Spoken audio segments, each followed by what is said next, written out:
9/5/1994 હ્યુસ્ટનમાં ગુજરાતી સમાજના દ્વારા આયોજિત સભામાં સ્વામી સચ્ચિદાનંદ પરમહંસ ભક્તિ નિકેતન આશ્રમ પેટલાદ દંતાલીવાળાનું પ્રવચન, કેસેટ નંબર 7. શાંતાય તેજસે.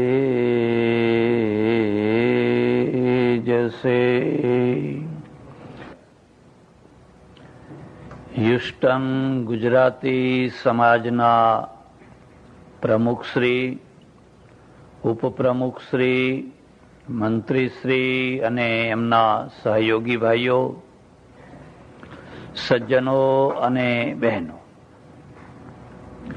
ધર્મનો ઉદ્દેશ જો પરલોક માત્ર સુધારવાનો હોય તો કોઈ ચર્ચા કરવાનો અર્થ નથી.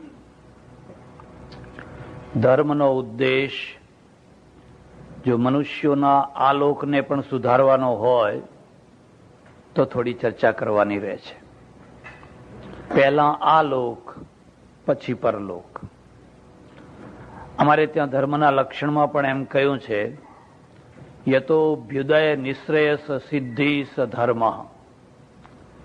જે કામ કરવાથી આલોકનું કલ્યાણ થાય અને પરલોકની પણ સિદ્ધિ થાય એનું નામ ધર્મ. એટલે કદી પણ આલોકની ઉપેક્ષા કરવાનું ધર્મ કહેતો નથી. પણ જો આલોકની ઉપેક્ષા જાણતા અજાણતા થતી હોય અને ભરપૂર રીતે થતી હોય તો પ્રજા આ લોકમાં દુખી થઈ જશે. ધર્મની પ્રેરણાથી પ્રજા કઈ કક્ષાએ પહોંચી છે એનું જો માપ કાઢવું હોય તો આપણે આપણી જાતને થોડાક પ્રશ્નો પૂછવાના. આપણે એટલે હિન્દુઓએ પહેલો પ્રશ્ન એ પૂછવાનો, આપણે રાજનેતા કેટલા પેદા કર્યા? આપણે સેનાપતિઓ કેટલા પેદા કર્યા? આપણે વૈજ્ઞાનિકો કેટલા પેદા કર્યા? આપણે વ્યાપારીઓ કેટલા પેદા કર્યા? આપણે પ્રવાસીઓ કેટલા પેદા કર્યા? આપણે ધર્મગુરુઓ કેટલા પેદા કર્યા? આપણે ભિખારીઓ કેટલા પેદા કર્યા? આપણે આપણી જાતને આ પ્રશ્ન પૂછવાનો. જો આપણા સામે એવો ઉત્તર આવે કે આપણે ઘણા ભિખારીઓ પેદા કર્યા અને ઘણા પુરોહિતો, સાધુઓ, ધર્મગુરુઓ લોટ ઓફ પેદા કર્યા, પણ સેનાપતિ ના પેદા કરી શક્યા, રાજનેતાઓ ના પેદા કરી શક્યા. બહુ દૂરની વાત જવા દો, છેલ્લા 45 વર્ષમાં આપણે કોઈ બીજો વલ્લભભાઈ પેદા નથી કરી શક્યા. એટલે 45 વર્ષથી લોકો એક જ વાત કરે છે કે વલ્લભભાઈ હોત તો, પણ બીજો પેદા કરો ને. 90 કરોડ છો, 45 વર્ષમાં આપણે કોઈ બીજો એક વલ્લભભાઈ પેદા નથી કરી શક્યા. તમારી સંખ્યા કેટલી છે એનું મહત્વ નથી, પણ એ સંખ્યા કેવી ક્વોલિટીની છે, એ સંખ્યા શું છે, એમાં સ્પિરિટ કેટલો છે. આજે પણ જ્યારે સારા સારા ડોક્ટરો, સારા સારા છોકરાઓ એન્જિનિયરો, સારા સારા ભણેલા છોકરાઓ સાધુ થઈ જતા હોય અને કેટલીક વાર વગર સમજે થઈ જતા હોય. મારી એક વાતને યાદ રાખજો, 15 થી 25 વર્ષની જે ઉંમર છે એ ઇમોશનલ ઉંમર છે. 15 થી 25 વર્ષની ઉંમરમાં માણસને તમે ધારો તો જુગારી બનાવી શકો, દારૂડિયો બનાવી શકો, સાધુ બનાવી શકો. આ ઉંમર એક એવી છે કે ઢાળ ઉપર દોડવાની ઉંમર છે. માણસ ઢાળ ઉપર દોડતો હોય છે. તમે તમારા 15 થી 25 ના ગાળાને જોઈ જુઓ, તમને ખ્યાલ આવશે. કોઈ સારી વાત કરે, કોઈ સાચી વાત કરે, કોઈ હિતની વાત કરે તો દુશ્મન જેવો લાગે. અમને દોડવા દો, અમને દોડવા દો. પેલા અનુભવી માણસો, પેલા ઘરડા માણસો, પેલા વૃદ્ધ માણસો એ કહે કે જુઓ નીચે ખાડો છે, એટલી મોટી ખાઈ છે કે તારા હાડકાં પણ હાથમાં નહીં આવે. તું તું દોડીશ નહીં. એટલે વર્ષો પહેલા એક બહુ મોટો મહામનીષી પેદા થયો, એનું નામ ચાણક્ય. અને ચાણક્ય એક બહુ સુંદર શ્લોક લખ્યો છે, કષ્ટશ્ચ ખલુ મૂર્ખત્વમ, કષ્ટશ્ચ ખલુ યૌવનમ, કષ્ટાત કષ્ટતરં ચૈવ પરગેહ નિવાસનમ. કષ્ટશ્ચ ખલુ યૌવનમ. એને કહ્યું છે કે આ યુવાવસ્થા છે ને એ બહુ દુઃખદાયી છે. એક આંધળી દોટ છે, ખબર નહીં ક્યાં જઈને ટકરાય. એવરેસ્ટના શિખર ઉપર ચડી શકે, સ્ટીમરમાં નીચે જઈ શકે અને ખાડામાં પડી શકે. એટલે એણે એક વ્યવસ્થા આપી, તમારી યુવાવસ્થાને કોઈ વડીલના કવચમાં રાખજો, પછી તમે સ્વતંત્ર. કોઈ સંપુટમાં રાખજો. તમારા માતા પિતા હોય, તમારા ગુરુ હોય, તમારા વડીલ હોય, તમારા જે કોઈ હોય, એને પૂછીને કામ કરજો. એક બીજી વાત પણ યાદ રાખજો, ડાયા માણસનું પહેલું લક્ષણ છે, ડાયો માણસ હંમેશા પોતાના નોકરને પણ પૂછે કે આ કામ કરવા જેવું છે. એ ડ્રાઈવરને પણ પૂછે કે આ રસ્તો કેવો, સારો છે કે જવા જેવો છે, કેવો છે. અને ડ્રાઈવર એમ કે ના ના હો, આ રસ્તો સારો નથી, અને હું કહું છું ને ચલાવ, તું ડાયો કે હું ડાયો. ભાઈ અહીંયા એના વિષયમાં એ ડાયો ને તમારા વિષયમાં તમે ડાયા, કઈ બધા વિષયમાં બધા ડાયા ના હોય. ડાયા માણસની આ પહેલી નિશાની છે.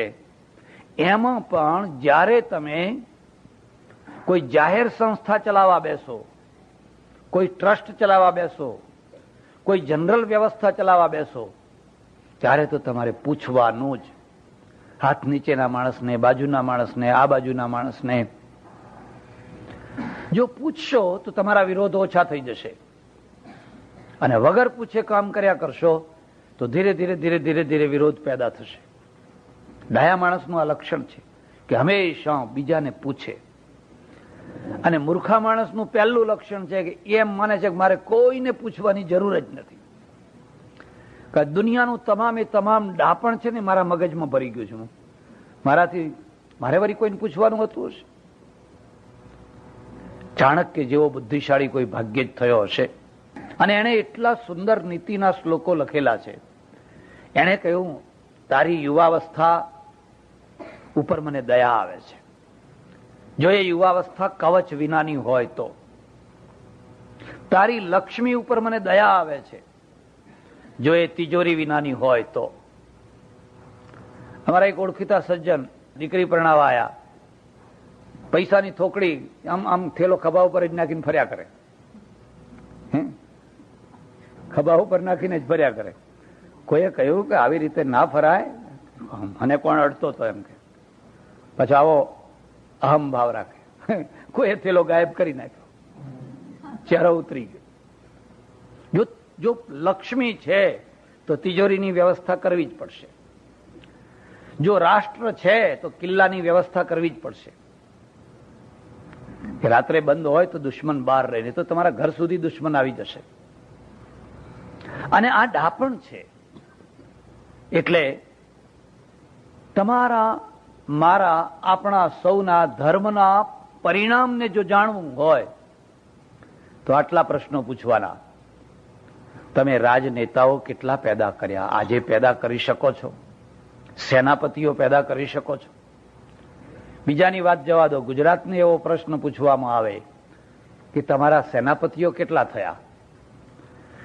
એક છોકરાને મેં કહ્યું કે જો આ પરદેશની પ્રજા આવીને એવરેસ્ટના શિખર ઉપર ચડી, એડમંડ હિલેરી, પેપરમાં બધું નામ આવેલું, મને કે ત્યાં શું દાટ્યું છે? ત્યાં તો ઓક્સિજન નથી. મને કે તમે કહો આ લોકો કેમ જતા હશે? મને કે મૂર્ખા છે, મરવા જાય છે. 65 માણસો એક એક કરીને મર્યા. તમે કહો તારે ક્યાં જવું છે? મને કે તપાસ કરજો, જો તળેટીમાં હોટલ ચાલે એવી હોય કે મોટલ ચાલે એવી હોય તો આપણે ખોલશું એમ કે.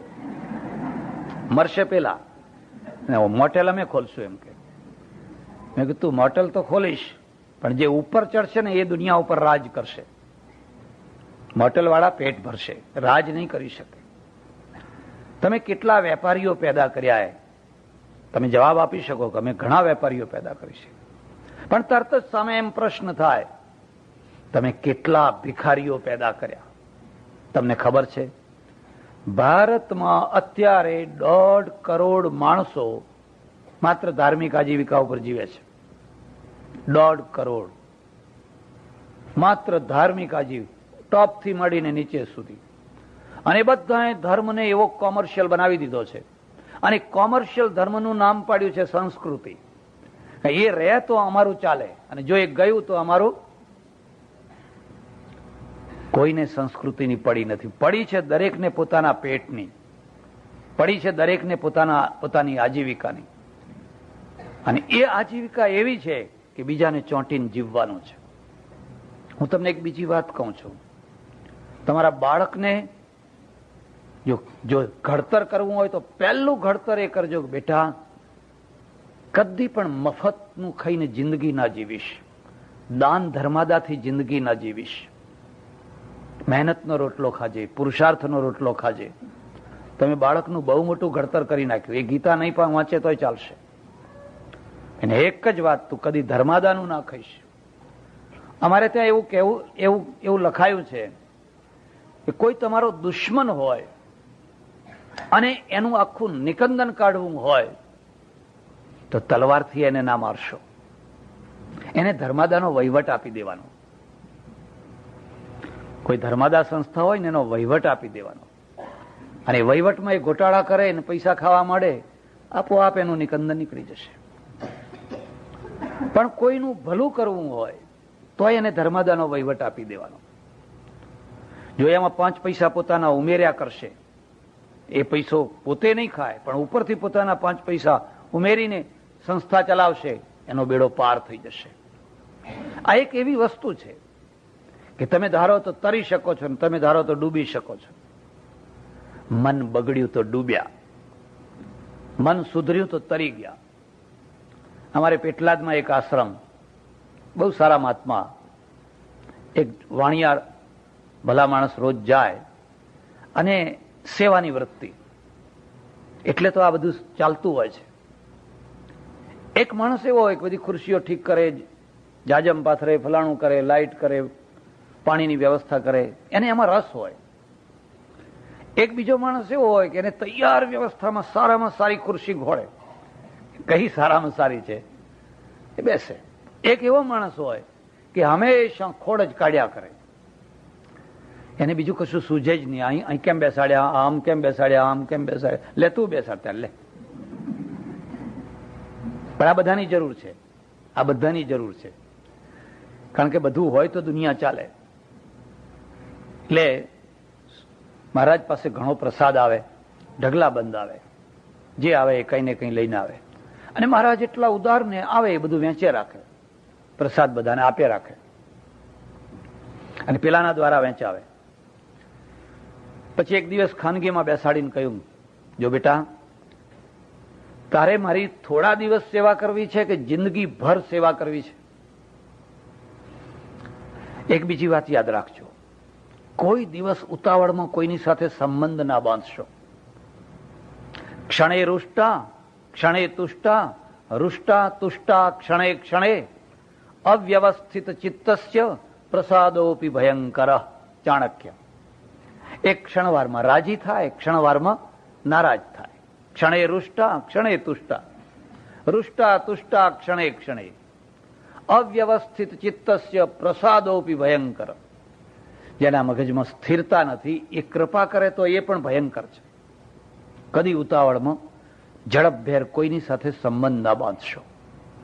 ધીરે ધીરે ધીરે ધીરે ધીરે, જેમ ઝાડ છે ને, દિવેલો વાવો તો બહુ જલ્દી ઊંચો આવી જાય. 2-3 મહિનામાં જુઓ તો 5, 7, 10 ફૂટ ઊંચો આવી જાય, પણ એ લાંબો જીવે નહીં. તમે ધારો કે એને 25 વર્ષ સુધી જીવતો રાખવો છે તો દિવેલાનું આયુષ્ય 25 વર્ષ ના હોય. આંબો વાવો તો એ ધીરે ધીરે, રાયણ વાવો તો એને વધારે ટાઈમ લાગે. એમ તમારો સંબંધ છે ને ધીરે ધીરે ધીરે ધીરે વધવા દેજો. અને ધીરે ધીરે વધશે તો એટલા જ મૂળ નીચે જશે. કોઈ આંધી આવશે, કોઈ તોફાન આવશે તો પણ એ ઝાડ પડશે નહીં. હા, હચમચી જશે પણ પડશે નહીં, કારણ કે મૂળ નીચે છે. એટલે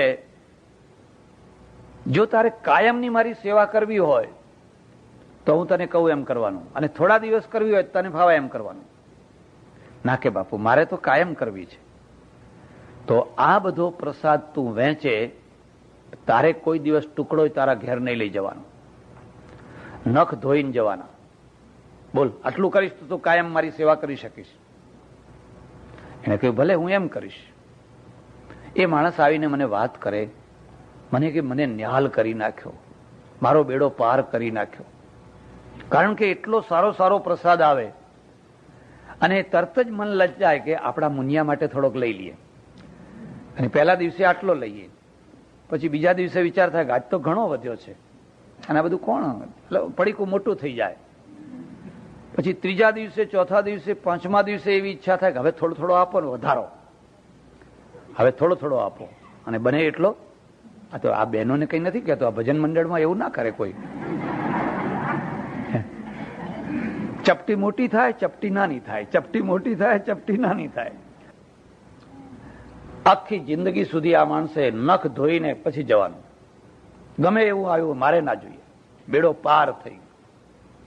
હું તમને કહું છું, ધર્માદાનો વહીવટ છે, તમારું જીવન ન્યાલ કરી નાખે. શરત એટલી છે કે પોતાના ઘરના અંદર 5 પૈસા ઉમેરતા રહો તો, પણ જો એને કોતરતા રહો, એમાંથી ખાતા રહો તો શિવ નિર્માલ્ય. તો એને તલવારથી મારવાની જરૂર નહીં, એને આપોઆપ તલવાર મારી નાખે. એટલે 1.5 કરોડ માણસો જે દેશની અંદર, એ 1.5 કરોડમાં ઘણા ઉપયોગી પાછા, પણ મોટા ભાગના તો જડોય થઈને ચોંટ્યા હોય. તમને ખબર નથી ભારતના એક માણસ ઉપર કેટલી જડોયો ચોંટી છે. એટલે એનિમિક છે, એટલા માટે એ દુબળો છે, એટલા માટે એ પીળો છે. આ અમેરિકનો લાલ ઘૂમ કેમ છે? કારણ કે એને કોઈ જડોઈ ચોંટી જ નથી. જોબ કરવાની અને પછી એન્જોય. અહીં શબ્દ શું વાપરે છે? આનંદ કરવાનો. પિકનિકમાં જવાનું, આમ જવાનું, આમ જવાનું. એને 12મું નથી કરવાનું, એને મામેરું નથી કરવાનું, એને બાવાની જમાત જમાડવાની નથી, એને પૈઠણ નથી આપવાનું, એને ફલાણું નથી કરવાનું, એને ફલાણું નથી કરવાનું, એને વૃદ્ધાવસ્થાની ચિંતા નથી, એને એના છોકરાની ચિંતા નથી. એટલે લાલ ઘૂમ છે. ભારતમાં એક માણસ ઉપર 7 માણસો ચોંટ્યા છે. 7 માણસો. અને એટલે અહીંયા જયારે એક માણસ મરે છે ત્યારે માણસ મરે છે, અને ભારતમાં જયારે ઘરનો મુખ્ય માણસ મરે છે ત્યારે આખું ઘર મરે છે. એકલો માણસ નથી મરતો, આખું ઘર મરી જાય છે. કારણ કે પત્નીને ખબર નથી કે શું લેવડ દેવડ છે, કેવી રીતે વ્યાપાર. એને કદી ખેતર નથી બતાવ્યું, એને કદી દુકાન નથી બતાવી, અને નથી બતાવ્યું એનું ગૌરવ લે પાછા. અમારા બૈરા ખેતરે ના જાય એમ કે, તમારા આમના જાય એમ કે, અમે તો ઊંચા પટેલ એમ કે, એનું પાછું ગૌરવ લે. અને જે બિચારા મહેનત કરતા હોય, 2 વીઘા ખેડતા હોય, તો કે એ તો બધા ખેતરમાં રખડતા હોય બધા. ભારતમાં જયારે એક માણસ મરે છે ત્યારે આખું ઘર મરી જાય છે. કારણ કે બધા અનાથ થઈ જાય, કોઈને કશી ધંધા પાણીની કંઈ ખબર નથી. આ માણસો પાસેથી શીખવા જેવું છે. આપણે આખા ઘરને મારવું નથી. અને એક માણસના ઉપર કેટલા માણસો ચોંટેલા છે. પણ મારે એ બધી ચર્ચા નથી કરવી. મારે તો તમારે આગળ એક મુખ્ય ચર્ચા કંઈક કરવાની છે. ધર્મને અને રાષ્ટ્રને કઈ લેવા દેવા ખરી? જો ધર્મ માત્ર મોક્ષ માટે, પરલોક માટે હોય તો રાષ્ટ્રના સાથે કઈ, કોઈ જેને રાજ કરવું હોય કરે, જેનું જે થવું હોય થાય. આપણે મોક્ષ સાધી લો ને, ફરી ફરીને આ જન્મ આવવાનો નથી. આવું પણ છે, આવી વિચારધારા પણ છે. મહાત્મા ગાંધી ગોળમેજ પરિષદમાં ભાગ લેવા માટે મુંબઈથી લંડન આવે, સ્ટીમરમાં બેઠેલા, બીજા બધા ઘણા સાથે. ત્યારે એ જ સ્ટીમરમાં એક પારસી બાવા બેઠેલા, ભગવાન, મુંબઈના ત્યારે એ ભગવાન ગણાતા, એ પણ બેઠેલા. ગાંધીજીનો એમના સાથે સંપર્ક થયો. ગાંધીજીમાં એક બહુ મોટો ગુણ, એ સામે ચાલીને મળવા જાય. એમની હું મારી કેબિનમાં બેસી રહું, મારે કોઈના બાપની ક્યાં પડી છે. સામે ચાલીને જાય અને જ્યાંથી જે ગ્રહણ કરવા જેવું હોય એ ગ્રહણ કરે. તે એમની પાસે ગયા. તે પેલા અરસી બાવાએ કહ્યું કે અરે અરે અરે, તમે આ કયા ઉકરડામાં પડ્યા છો, આ ગંદકીમાં પડ્યા છો, આ બધું પડતું મૂકો, આ બધું છોડી દો અને મારે આશ્રમમાં આવો, હું તમને ઈશ્વરના સાક્ષાત્કાર કરાવીશ, ભગવાનના દર્શન કરાવીશ. ગાંધીજીએ લખ્યું છે, આ વાતની મારા ઉપર કોઈ અસર ના થઈ, આ વાત મારા ગળે ના ઉતરી. એ સારું થયું ગળે ના ઉતરી, અને જો ગળે ઉતરી ગઈ હોત તો 60 લાખમાં એક બીજો બાવો ઉભો કર્યો હોત, એક સંખ્યા વધી હોત. જે પ્રશ્નોને ના ઉકેલ્યા. એમણે કહ્યું કે મારું રાજકારણ છે, મારું અધ્યાત્મ છે, રાજકારણ એ જ મારું અધ્યાત્મ છે, અને અધ્યાત્મથી હું રાજકારણને જુદું નથી માનતો. અને તમને નવાઈ લાગશે, કૃષ્ણ છે ને એ સૌથી મોટામાં મોટા રાજકારણી છે કે નહીં? યુદ્ધ નેતા છે, રાજનેતા છે, મુત્સદ્દી છે, મોટામાં મોટા રાજકારણી છે. અને મોટામાં મોટા રાજકારણી હોવા છતાં પણ પૂર્ણ પુરુષોત્તમ છે, પૂર્ણ અધ્યાત્મ છે. ગુરુ ગોવિંદસિંહ છે, એ મોટામાં મોટા સેનાપતિ છે. એમના યુદ્ધોની કથા તમે સાંભળો તો તમને આશ્ચર્ય થાય. મેં મારું પુસ્તક ગુરુ ગોવિંદસિંહજીને અર્પણ કર્યું છે. મુઠ્ઠીભર માણસોથી એ માણસ કંઈ લડ્યો છે, કંઈ લડ્યો છે, અને છતાં એ પૂરેપૂરા અધ્યાત્મવાદી છે.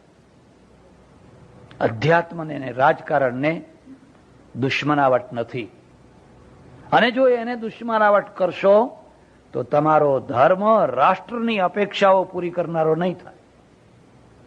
તો તમે રાષ્ટ્રવાદી નહીં થાવ, તમે ધાર્મિક થશો, અધ્યાત્મવેત્તા થશો, પણ રાષ્ટ્રવાદી નહીં થાવ. અને રાષ્ટ્રવાદી નહીં થાવ તો રાષ્ટ્રના સુખો નહીં ભોગવી શકો. એવું લખ્યું છે કે જે સ્વાભિમાની પુરુષ હોય, જે સ્વાભિમાની પ્રજા હોય, એનું સૌથી મોટામાં મોટું સુખ છે એ સ્વાધીનતા છે. ગુલામી જેવું કોઈ મોટું દુઃખ નથી, સ્વાધીનતા જેવું મોટું કોઈ સુખ નથી. એક સજ્જન આવ્યા મારે આશ્રમમાં, મને કે અમે સિંધમાં રહેતા, અને પહેલા સિંધમાં જયારે સૈયદોનું રાજ હતું ત્યારે ઘોડા ઉપર સૈયદ જ બેસી શકે. સિંધી વાણીઓ હોય કે બીજું કોઈ હોય, મોટો શેઠ હોય, ઘોડા ઉપર ના બેસી શકે, એને ગધેડા ઉપર જ બેસવાનું.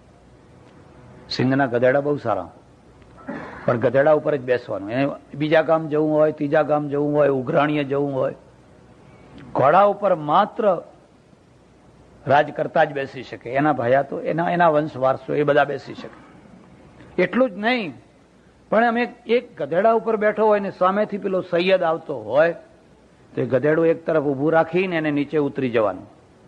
ઉપર બેસી ના રહેવાય, નીચે ઉતરી અને આમ ઉભા રહેવાનું અદબ વારીને. પેલો જાય ત્યાં સુધી આમ નીચે ઉભું રહે.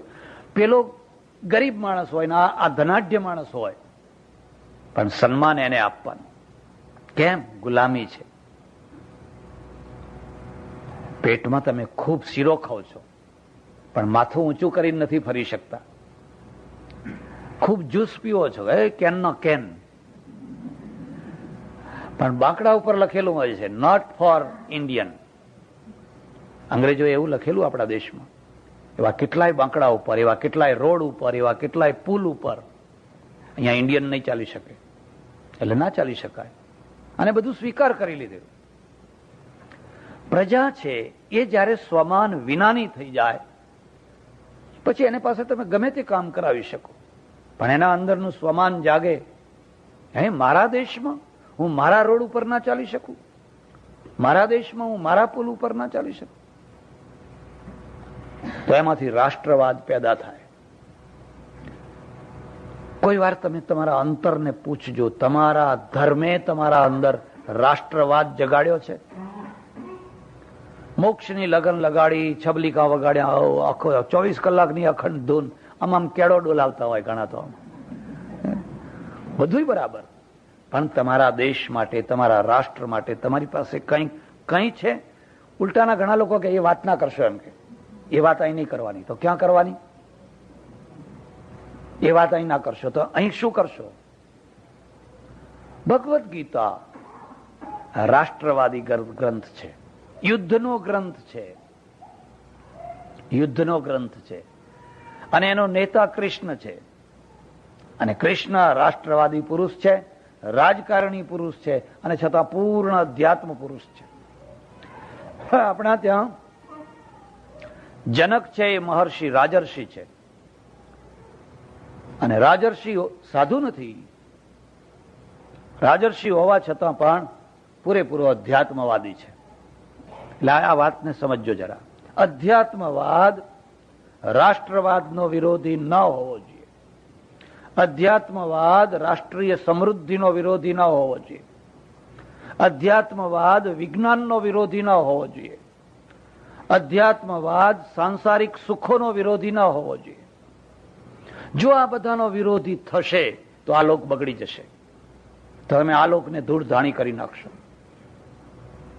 અને આ લોકને ધૂળધાણી કર્યા પછી પરલોક છે, એ પરલોકમાં કંઈક સારું ભોગવવા જાઓ તો ભાઈ તમે જાણો, પછી ખબર નહીં ઉપર શું છે શું નથી. જોકે અમારે ત્યાં તો એક શાયરે લખ્યું છે, ફિરાના મુલ્કે અદમ સે કોઈ કે મેં પૂછું, કહો મુસાફિરો મંજિલ પે ક્યાં ગુજરતી હૈ. પેલા આદમના મુલકથી કોઈ પાછું આવ્યું નહીં, ને જો કોઈ પાછું આવ્યું હોત તો હું એને પૂછોત કે ઉપર શું ચાલે છે, પણ ત્યાંથી કોઈ પાછું આવ્યું. દિલ કો બહેલાને કો ગાલિબ જન્નત કા ખ્યાલ અચ્છા હૈ. કેટલીક વાર એવું થાય કે અહીં આપણને કશું ના મળ્યું હોય અને બહુ દુખી હોઈએ, એટલે આપણે એક બહુ સંતોષ કરી, ભલે અહીં દુખી છીએ પણ ત્યાં સુખી થવાના છીએ, અને આ બધા ભલે અહીં સુખી હોય પણ ત્યાં બધા દુખી થવાના છે. એટલે આનંદ કરો, એટલું માનીને એક પ્રકારનો સંતોષ થાય, આનંદ થાય. મને દેશમાં ઘણા માણસો કે મને કે મહારાજ અમેરિકામાં તો કોઈને ઊંઘ નથી આવતી, ઊંઘની ગોળીઓ ખાવી પડે છે. મેં કહ્યું તમે જોવા ગયા હશો. ના ના કે અમને બધી ખબર પડે ને કે ત્યાં તો કોઈને ઊંઘ આવતી જ નથી. એટલે લોકો આનંદમાં કરે કે અમેરિકાના માણસો બહુ દુઃખી છે, એમ કરીને લોકોને આનંદ આવે. જોકે આવવા માટે પડાપડી કરે પાછા. ત્યારે રાષ્ટ્રવાદ છે, એ રાષ્ટ્રવાદનું મૂળ ક્યાં છે? સ્વાધીનતાનું મૂળ ક્યાં છે? ધર્મમાં છે અને ધર્મમાં નથી. બે વાતો છે. ધર્મમાં હોય તો કેવી રીતે હોય? પહેલામાં પહેલી વાત છે, માણસના અંદર જે ઈચ્છા શક્તિ છે, એ ઈચ્છા શક્તિને જો મારી નાખવામાં આવે તો આ લોક મરી જાય. એ ઈચ્છા શક્તિ છે, એનો જો યોગ કરવામાં આવે તો આ લોક તરી જાય. આ બે ભેદને સમજો. આપણા ત્યાં ઈચ્છા શક્તિને મારી નાખવા તરફ પ્રયત્ન થયા. બુદ્ધની પાસે લોકો ગયા, ભગવાન બહુ દુઃખી છીએ, બહુ દુઃખી છીએ, બહુ દુઃખી છીએ. એક બીજી વાત, અમારે દુઃખની જ કથા કરવાની, સતત દુઃખની જ કથા કરવાની.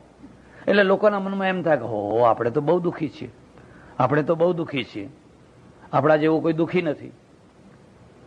નાની નાની છોકરીઓ કથા સાંભળવા આવતી હોય, અરે પ્રસૂતિમાં કેટલી પીડા થાય, કેટલી વેદના થાય, કેવો પતિ મળે, મારઝૂડ કરે, ઘરમાંથી કાઢી મૂકે, આમ.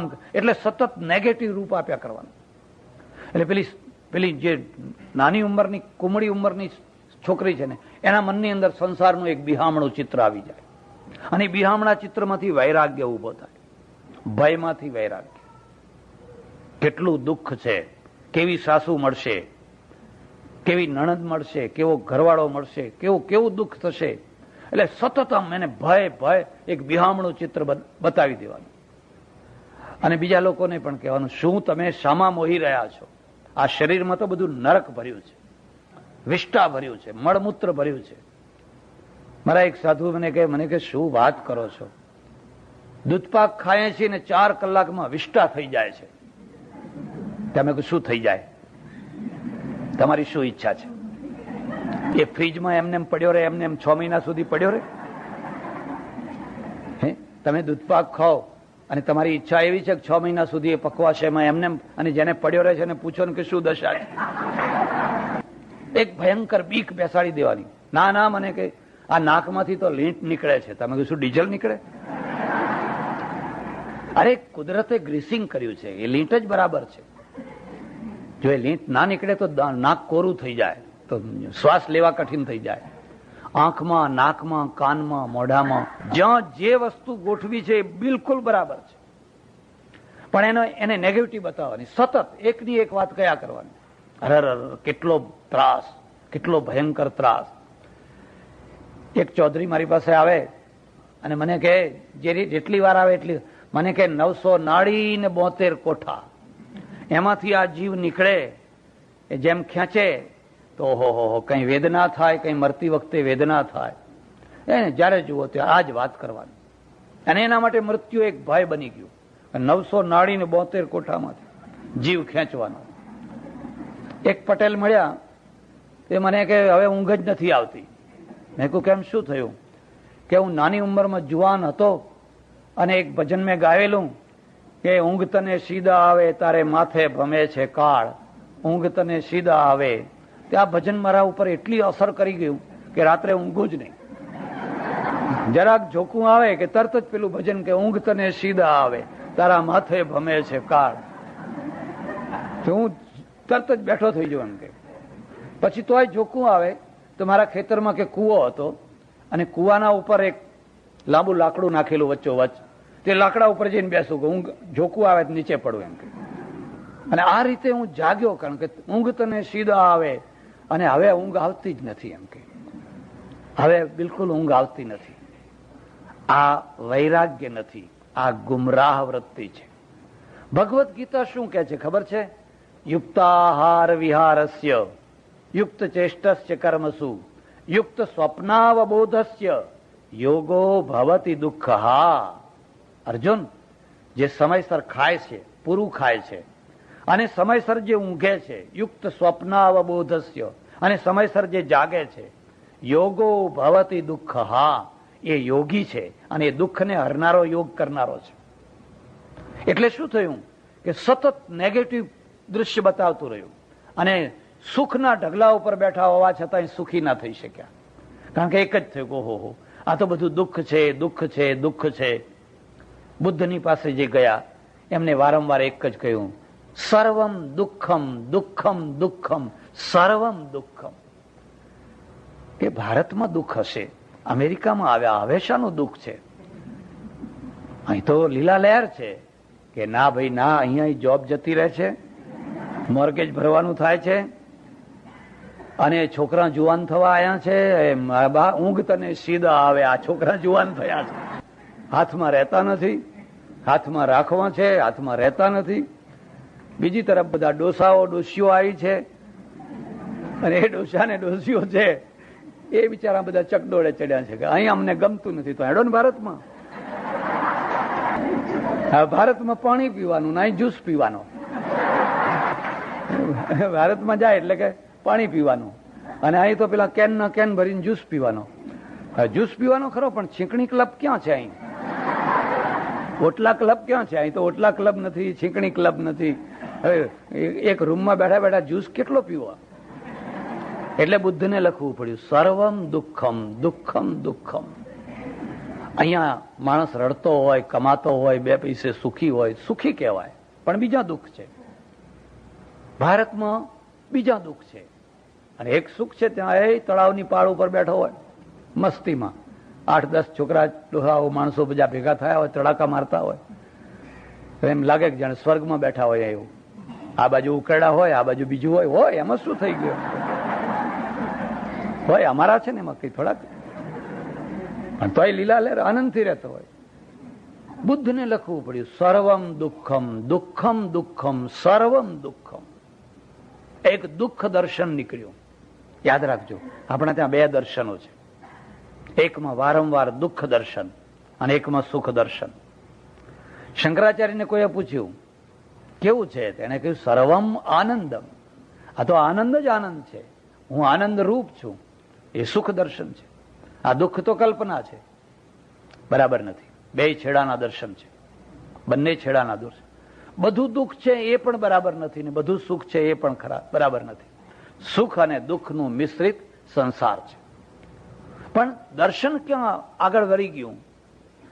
કોઈએ પૂછ્યું દુઃખનું મૂળ શું છે? બુદ્ધે કહ્યું દુઃખનું મૂળ ઈચ્છા છે. જો તમે ઈચ્છા છોડો, ઈચ્છા તમે બંધ કરો, ઈચ્છાનો નાશ કરો તો તમે સુખી છો. આ ઘડિયાળ લેવાની ઈચ્છા થઈ, ઘડિયાળ જોયું એટલે ઘડિયાળ લેવાની ઈચ્છા થઈ, બસ દુઃખી થઈ ગયા. તમે દુઃખી થઈ ગયા. બસ મનમાં નક્કી કરી લો કે આપણે ઘડિયાળ જોઈતું જ નથી. જાઓ, જેની પાસે હોય એની પાસે હોય. અહીંયાથી વૈરાગ્ય ધર્મ શરૂ થયો. જે વસ્તુ લેવાની ઈચ્છા થાય એ ઈચ્છાનો નાશ કરો. મારે ઘર નહીં, મારે ઘર જોઈતું જ નહીં, અમે ઝાડ નીચે રહીશું. પત્ની જોઈતી જ નથી, ઘરમાં રોજ કંકાશ, રોજ ઝઘડા, રોજ કંકાશ, આપણે જોઈતી જ નથી. બસ હવે આનંદ કરો. આ એક દર્શન શરૂ થયું. અને એ દર્શનનો પાયો ક્યાં છે? દુઃખનું મૂળ ઈચ્છા છે. ઈચ્છાને મારો, અને ઈચ્છાને મારો એટલે તમને એક પ્રકારની શાંતિ મળે, એક પ્રકારની ખૂબ તૃપ્તિ મળે, બધું બરાબર છે. પણ જીવન મરી જાય, રાષ્ટ્ર મરી જાય, દેશ મરી જાય. કારણ કે મહત્વાકાંક્ષા મહેચ્છા છે. એ મહેચ્છા વિના કોઈ મોટા કામ ના થઈ શકે. એક બીજી વાત યાદ રાખજો, કોઈ પણ પ્રજાને જો નાની બનાવી દેવી હોય તો એને નાના કામમાં અટવાવી દો. બસ નાના એ પ્રજા આપોઆપ નાની થઈ જશે. પણ કોઈ પણ પ્રજાને જો મોટી બનાવવી હોય તો એને મોટા કામમાં લગાડી દો. જેટલા મોટા કામમાં એ લાગશે એટલી જ પ્રજા મોટી થશે. મોટા કામ કર્યા વિના જો કોઈ માણસ મોટો થતો હોય તો એમ સમજવાનું કે બનાવટી મોટાપણ છે. એ સાચું મોટાપણ નથી. આપણા ત્યાં બનાવટી મોટાપણ આવ્યું. બનાવટી મોટાપણ એ અર્થમાં આવ્યું. ગાંધીજીએ કેટલા કામ કર્યા, માત્ર આઝાદી અપાવી એટલું જ નહીં, એક જાજરૂ સાફ કરવાથી માંડીને રસોઈ સુધીથી માંડીને ગામ ચોખ્ખું કરવાનું, શિક્ષણ સંસ્થા ફલાણું, બહેનોના પ્રશ્ન ફલાણા પ્રશ્ન, ફલાણા પ્રશ્ન, ફલાણા પ્રશ્ન, બધા પ્રશ્નો ઉકેલવા માટે માણસે ભરપૂર પ્રયત્ન કર્યા. અને પછી એ મોટા થયા તો બરાબર છે, મોટા કામ કર્યા એટલે મોટા થયા. પણ ઘણા માણસોએ પ્રજાના એક પણ પ્રશ્નનો ઉકેલ ના લાવ્યા હોય, ખાલી ભેટો જ લીધી હોય, બસ ખાલી ઢગલા જ કરાવ્યા હોય. ને એમના આગળ લોકોએ ખૂબ પગ ધોઈને લોકોએ પીધા હોય, આરતીઓ ઉતારી, પણ શું કામ કર્યું આમણે? પ્રજાનું કયું કામ કર્યું? કયો પ્રશ્ન ઉકેલ્યો પ્રજાનો? તમને ખબર છે, યુગાન્ડામાંથી ઈદી અમીને જ્યારે આપણા ભારતીયોને કાઢ્યા ત્યારે કેટલાક લોકો લંડન તરફ ગયા, કેટલાક ઇન્ડિયા તરફ આવ્યા, કેટલાકે ભારતને જોયેલું નહીં, 2-3 પેઢીથી ત્યાં વસેલા, અને ભારતમાં કોઈ એમનો ભાવ ના પૂછ્યો. બેગો ભરીને આવો તો આવો માથા ઉપર, અને પછી ખાલી બેગો લઈને અમારા ઘેર રહેવા આવો તો જાળીથી જય શ્રી કૃષ્ણ કહે, જય આવજો, આમ હાથ કરવાનો. પણ તમને ખબર છે, ખોજા છે ને, ખોજા, એ ખોજાઓને જયારે યુગાન્ડા ખાલી કરવાનું થયું તો એના ધર્મગુરુએ કેનેડામાં પહેલી વ્યવસ્થા કરી કે મારા એક કુટુંબને તમારે વસાવાનું છે, બધો ખર્ચો હું આપીશ, બધી જવાબદારી મારી. અને બધા ખોજા કુટુંબો છે એ બધાને કેનેડામાં વસાયા છે, માનપૂર્વક, સન્માનપૂર્વક. એમને લોન આપી, ધંધે વરગાડ્યા, ફલાણું કર્યું, બરાબર થયું. આ પ્રજાના પ્રશ્નનો ઉકેલ આવ્યો. આ પ્રજાના સુખ દુઃખમાં, એટલે એ દક્ષિણા લેતોય બરાબર છે, એ લીધી ખરી, પણ કોઈ ટાઈમે કામ તો આવ્યા. આપણી પાસે છે, પાકિસ્તાનમાંથી નિરાશ્રિત આવ્યા, કે આજે કેટલી વિપત્તિ આવે, કેટલાય દુઃખો આવે, કેટલું આવે, કોણ આવીને ઉભું રહે છે, કોણ પડખે ઉભું રહે છે. અને જયારે કોઈ નથી ઉભું રહેતું ત્યારે પ્રશ્ન ઉભો થાય, ભાઈ જે માણસો કશું કરતા નથી તમે એને કેવી રીતે મોટા બનાવો છો? અને જો તમે એને મોટા બનાવશો તો ખરેખર જે મોટા છે એને તમે મોટા નહીં માની શકો. એટલે નીતિકારને લખવું પડ્યું, અપૂજ્યા યત્ર પૂજ્યંતે પૂજ્યા નામ છે વ્યતિક્રમ ત્રીણી તત્ર ભવિષ્યંતિ દુર્ભિક્ષમ મરણમ ભયમ. જે દેશમાં, જે પ્રજામાં અપૂજ્ય માણસોની પૂજા થશે, અપૂજ્યા યત્ર પૂજ્યંતે, અને પૂજ્યા નામ છે વ્યતિક્રમ, અને ખરેખર જે પૂજ્ય છે એને ઠોકરો મરાશે, એનું અપમાન થશે, એ ફૂટપાથ ઉપર રખડતો હશે. ત્રીણી તત્ર ભવિષ્યંતિ, ત્યાં વારંવાર 3 વસ્તુઓ થશે, દુર્ભિક્ષમ દુકાળ પડશે, મરણમ ભયમ, પ્રજા વગર મોતે મરશે અને ભયભીત થઈને પ્રજા જીવશે. પ્રજાને જો મોટી બનાવવી હોય તો એને મોટા કામમાં લગાડી દો, અને જો એને નાની બનાવી દેવી હોય તો નાના કામમાં લગાવી દો. કામ નાના કરો તો કેવી રીતે? તમે ડિસ્કવરીમાં ઉપર ચંદ્રલોકમાં જાઓ, એપોલો ઉડાડો, બધું ઉડાડો તો આપોઆપ મહાન થાવ. હવે તમે કહો કે અમે પતંગ જ ઉડાડીએ અને પતંગ ઉડાડીને પણ અમને તમે મહાન ગણો, એ કોઈ દિવસ ના થઈ શકે. તમારી જાતે કહેવું હોય તો કહો, બાકી બીજા લોકો કોઈ ના કહી શકે. બીજા તો ત્યારે કે જયારે એમ કહી શકાય કે નહીં આ ભારતની પ્રજાએ કર્યું, ફલાણી પ્રજાએ કર્યું. એટલે આપણા ત્યાં નાનું દર્શન આવ્યું. શું દર્શન આવ્યું?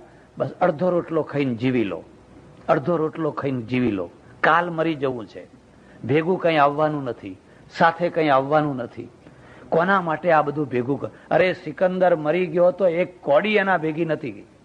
આવું બધું અમે કહીએ લોકોને. આ લોકોને બહુ ગમે પાછું કે આમ હાથ ઉઘાડા રાખ્યા હતા અને એક કોડી એના હાથમાં નથી ગઈ. બરાબર છે, પણ સિકંદર કોડી નતો લઈ ગયો, પણ સિકંદર મહાન થયો, ઇતિહાસમાં એનું નામ થયું. એને કેટલી ધરતી ઉપર કેટલું મોટું એ વિજય મેળવ્યો, એ તો એનું નામ થયું કે ના થયું? આપણે કેમ એક સિકંદર પેદા ના કરી શક્યા? એક નેપોલિયન આપણે કેમ ના પેદા કરી શક્યા? કારણ કે અડધો રોટલો ખાઈને જીવી લો. બસ અડધો રોટલો ઘણોય થઈ ગયો. અને લુખ્ખો મળે તોય શું ને, સૂકો મળે તોય શું ને, મોટા ચીર પહેરશો તોય શું છે ને, કાલ મરી. બસ એક જ વાત, આદિથી અંત સુધી કાલ મરી. હું કહું આજ મરવાનું ત્યારે જો આટલી બધી ઉતાવળ હોય, રાત દિવસ આજ વાત કરવાની હોય, કાલ મરી જવું છે, કાલ મરી જવું છે, અને કાંઈ ભેગું આવવાનું નથી. આ તો હું તમને કહું છું કે કાંઈ ભેગું નથી આવતું એ જ સારું છે. અને જો ભેગું લઈ જવાની છૂટ આપવામાં આવે તો, જો ભેગું લઈ જવાની છૂટ આપવામાં આવે કે ભાઈ જેટલા ડોસાઓ ડોસીઓ હવે તૈયારી કરીને બેઠા છે તો એમને હવે જે જે ઘરમાંથી વસ્તુઓ લેવી હોય એક તરફ મૂકી દો. તો આ વહુઓ મૂકવા દે ખરી? જ્યાં તમે એક તરફ વસ્તુઓ કરવા માંડીને એક ઘરમાં ઝઘડો ચાલ્યો ને. અત્યારે તો જીવન બગડે, પહેલા પછી તો મોત બગડે. હા મારે લઈ જવું છે કે ના નહીં લઈ જવા દઉં, તમને શું કામ લઈ જવા, અમારું છે એમ. આખી જીવનની દૃષ્ટિ છે ને નેગેટિવ દૃષ્ટિ, ખુમારી એમાં છે. અરે કાલ મરવું હશે તો કાલ મરશું, 25 વર્ષ પછી મરવું હશે તો 25 વર્ષ પછી મરશું, પણ જીવશું ત્યાં સુધી સારી રીતે જીવશું. અને સારી રીતે જીવશું એટલે સુખી થઈશું ને બીજાને સુખી કરશું. આ તો પોતે દુઃખી થાય, જાણી કરીને વગર દુઃખે દુઃખી થાય અને બીજાને દુઃખી થવાના રસ્તા બતાવે, તમે આમ કરો. આ થિંકિંગ આવ્યું. અને આ દર્શનના કારણે ભારત છે એ આટલું મોટું ભારત હોવા છતાં સતત ગુલામ રહ્યું, સતત માર ખાતું રહ્યું. તમને થોડોક ઇતિહાસમાં રસ હોય, થોડોક ભૂગોળમાં રસ હોય તો ભારતના નકશા તરફ જોજો. ઉત્તરમાં હિમાલય પાર કરીને કોઈ આવી ન શકે. દક્ષિણમાં બે તરફ દરિયો, એટલે દરિયા ત્યારે કોઈ એટલા બધા દરિયા તરફથી કોઈ ભય નતો. આખા હિન્દુસ્તાનને બે જ જગ્યાએ ભય હતો, ખૈબર અને બોલન. આ બે બારીઓ હતી, માત્ર ખૈબર અને બોલન. આ બે બારીઓ જો તમે બંધ કરી દીધી હોત, બે બારીઓ ઉપર જો 500, 1000, 5,000, 10,000 માણસો મૂકી દીધા હોત, આખા ભારતને લીલા લહેર કરવાની હતી. આખા ભારતના રજવાડા ભેગા થઈ મારા 500 તમારા 1000 એમ કરી અને જેમાં નાટો સંધિ બનાવી, સીટો સેન્ટો કે એવી સંધિ બનાવી અને આ બે બારા છે એ બે બારા ઉપર આપણા ચોકીઓ મૂકી દો કે જેથી કોઈ પણ બહારનો માણસ આવે તો અહીંથી આગળ ના વધી શકે. પણ કોઈને એ સૂઝ્યું જ નહીં, કોઈને સૂઝ્યું હોય તો મને બતાવજો. એટલે પેલા ધાડા બધા આવ્યા, એ ખૈબર અને બોલનના રસ્તે આવ્યા અને જે પહેલું રજવાડું મળ્યું એને મારી નાખ્યું. અને જયારે પહેલું રજવાડું લડીને મરાયું ત્યારે બીજા બધા રાજી થયા, માગતો તો ખરો માગતો તો. બીજું રજવાડું એની મદદે ના કર્યું, એ માગતો તો. અને મુશ્કેલી એ થઈ, આપણે તમામ લડાઈઓ કિલ્લાના આગળ લડી છે. કિલ્લાના આગળ જ્યાં સુધી એ કિલ્લાના નજીક ના આવે ત્યાં સુધી બેસી રહેવાનું અને પછી કિલ્લો બંધ કરી દેવાનો. પછી ચારે તરફ પેલો ઘેરો ઘાલે, મહિનો 2 મહિના પાણી બંધ થાય, અનાજ બંધ થાય, બધું બંધ થાય. અને પછી એમ લાગે કે હવે કિલ્લામાં રહેવાય એવું નથી, એટલે એક તરફ રજપૂતો કેસરિયા કરે ને બીજી તરફ છે એમની રાણીઓ છે એ જોહર વ્રત કરે, બ્લડ જે રોયલ બ્લડ છે ને એ ખતમ ખલાસ.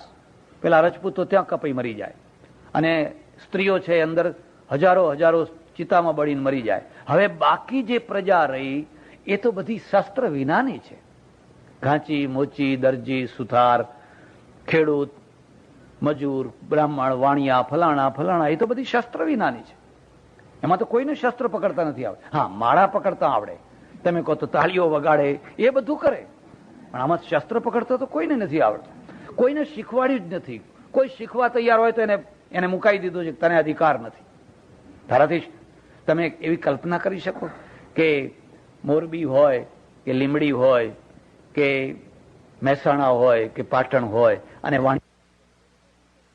લોકો ભેગા થઈને કે આનું ચસકી ગયું છે, શું આનું શું થયું છે? કલ્પના જ નહીં. હા, આપણાથી કે આપણને આ ના શોભે તો તમને શું શોભે? કોઈ પ્રજા એમને ગુલામ નથી થતી હોતી, એના નિશ્ચિત કારણો હોય છે, અને એમને આઝાદી મળતી નથી હોતી, અને એમને આઝાદી ટકતી નથી હોતી. જો તમે એના નિશ્ચિત કારણો દૂર ન કરો તો તમે આઝાદીને ટકાવી ન શકો. અંગ્રેજો વાણિયા હતા, વેપાર કરવા આવ્યા હતા. એ તો બધા ઈસ્ટ ઇન્ડિયા કંપની લઈને વેપાર કરવા આવ્યા હતા, એ વાણિયા હતા. પણ એ વાણિયાની સાથે સાથે સેનાપતિ હતા, સોલ્જરો હતા, કૂટનીતિજ્ઞો હતા, રાજનેતાઓ હતા, બધું હતા. જોતા એમાં આખા ઇન્ડિયાને, આખા એશિયાના મોટા ભાગને કવર કરી લીધો, કારણ કે એમની પાસે બધું હતું. અને સૌથી મોટી વાત, એમની પાસે મહત્વાકાંક્ષા હતી, અને આપણી મહત્વાકાંક્ષા મારી નાખેલી. એક સુથારનો દીકરો હોય, એક દરજીનો દીકરો હોય, બીજાની વાત જવા દો, એને કદી પણ શંકરાચાર્યની ગાદી ઉપર બેસીને શંકરાચાર્ય થવાનું સ્વપ્ન આવે ખરું? એને કદી એવા વિચારો આવે ખરા કે હું શંકરાચાર્યની ગાદી ઉપર બેસીશ અને હું શંકરાચાર્ય થઈશ? આવે જ નહીં. એને બહુ તો એવા વિચારો આવે કે બસ એક સંચો, હવે આ જૂનો છે હવે નવો લાવીશ, એમ કે પેલી મોટર વાળો લાવીશ, આવો લાવીશ ને આ કામ કરીશ. એને એવી રીતે ફિટ કરી દીધો કે એના મગજમાં બીજા વિચારો આવે જ નહીં. હું બહુ વિરોધી. ઘણા લોકો એવું માને છે કે બાપ દાદાનો ધંધો કરવો જોઈએ. એ કદી હું એના સાથે સંમત નથી. આ પટેલોની જ વાત કરું. જો આ પટેલોએ હળ ન છોડ્યું હોત અને ત્રાજવું ના પકડ્યું હોત, કલમ ના પકડ્યું હોત, આજ પટેલો ક્યાં હોત? પટેલોએ 40 વર્ષ ઉપર, 50 વર્ષ ઉપર, 30 વર્ષ ઉપર હળ ઢીલું કર્યું અને ત્રાજવું પકડ્યું. અને ત્રાજવું પકડ્યું ત્યારે લોકો હસતા હતા, વાણિયા બધા હસતા હતા, પટેલ બળદના પૂંછડા આબળો, તમારું કામ નહીં આ. પણ આજે તમે જુઓ તો બધા ગંજ બજારમાં, જ્યાં ગંજ બજારમાં જુઓ ત્યાં પટેલ પટેલ પટેલ પટેલ પટેલ, ફેક્ટરીઓ, ઉદ્યોગો, ફલાણું બધું કવર કરી લીધું. જો 30-40 વર્ષમાં આ કોમ કોઈના ટેકા વિના, કોઈની સબસિડી વિના, કોઈ અનામત વિના પોતાના બાહુબળથી 40 વર્ષમાં આટલું કામ કરી શકી. 400 વર્ષ પહેલા જાગી હોત તો, 1000 વર્ષ પહેલા જાગી હોત તો, 1000 વર્ષ પહેલા એને જાગવા દીધી હોત, પણ એના ઉપર પ્રતિબંધ મૂકી દીધો, તારે આ જ કરવાનું, બાપદાદાનું જ કામ કરવાનું. હું તો એમ તમને ખાસ કહું છું કે સુપર પ્રજા કોણ બનતી હોય છે? જે તરત જ એમ લાગે કે હવે આ ધંધો કરવા જેવો નથી, આ કરો, આ કરવા જેવો નથી, આ કરો. હીરાના ધંધામાં પટેલો, ફલાણા ધંધામાં પટેલો, ફલાણા ધંધામાં પટેલો. એક બીજી વાત, તમને ક્યાં અટકાવ્યા? પરદેશ ના જવાય. અને દુનિયાનો ઇતિહાસ એમ કે છે કે જે પ્રજા માઇગ્રેટ થઈ એ જ પ્રજા સુપર પ્રજા બની. જે માઇગ્રેશન નથી કરી શકતી, બાપના ગામમાં બેસી રહે છે તો મરી જાય છે. આ અમેરિકામાં કોણ આવ્યું? યુરોપમાંથી માઇગ્રેશન કરીને આખી પ્રજા આવી, અને આખી પ્રજા આવી તો અમેરિકાને સમૃદ્ધ બનાવી, અમેરિકા બનાવી દીધું, સુપર પ્રજા બની. આ પ્રજા જો યુરોપમાં બેસી રહી હોત તો એ નીચી કક્ષા રહી હોત. અને મુંબઈમાં જઈને જોજો, મુંબઈની આખી જહાઓ જલાલી બહારની પ્રજાથી છે, અને મુંબઈની મૂળ પ્રજા જે છે એ તો બિચારી વાસણ ઘસે છે.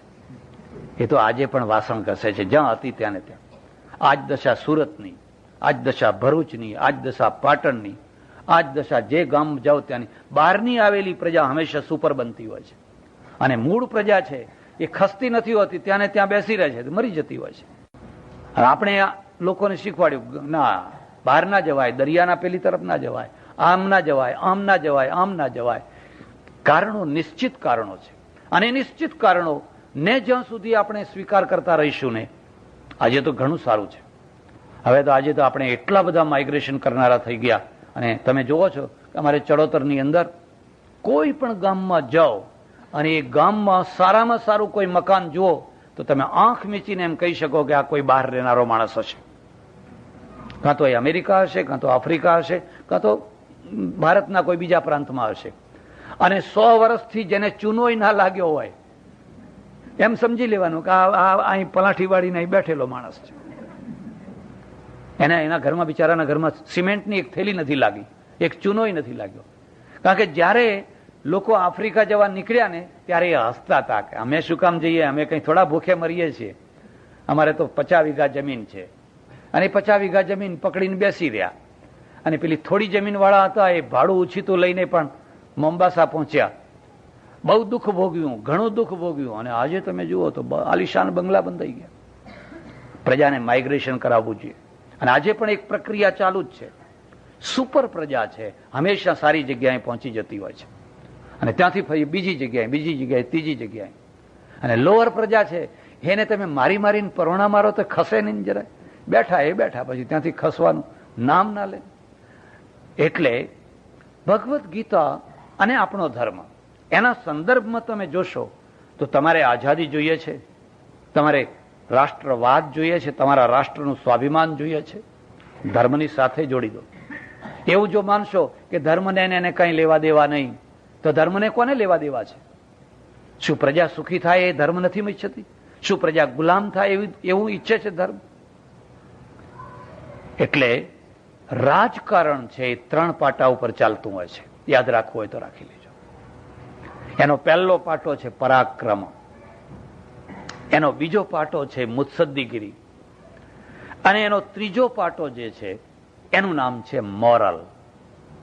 આ 3 પાટા ઉપર રાજકારણ ચાલતું હોય. અમેરિકાના રાજકારણ સાથે મેળવી લેજો.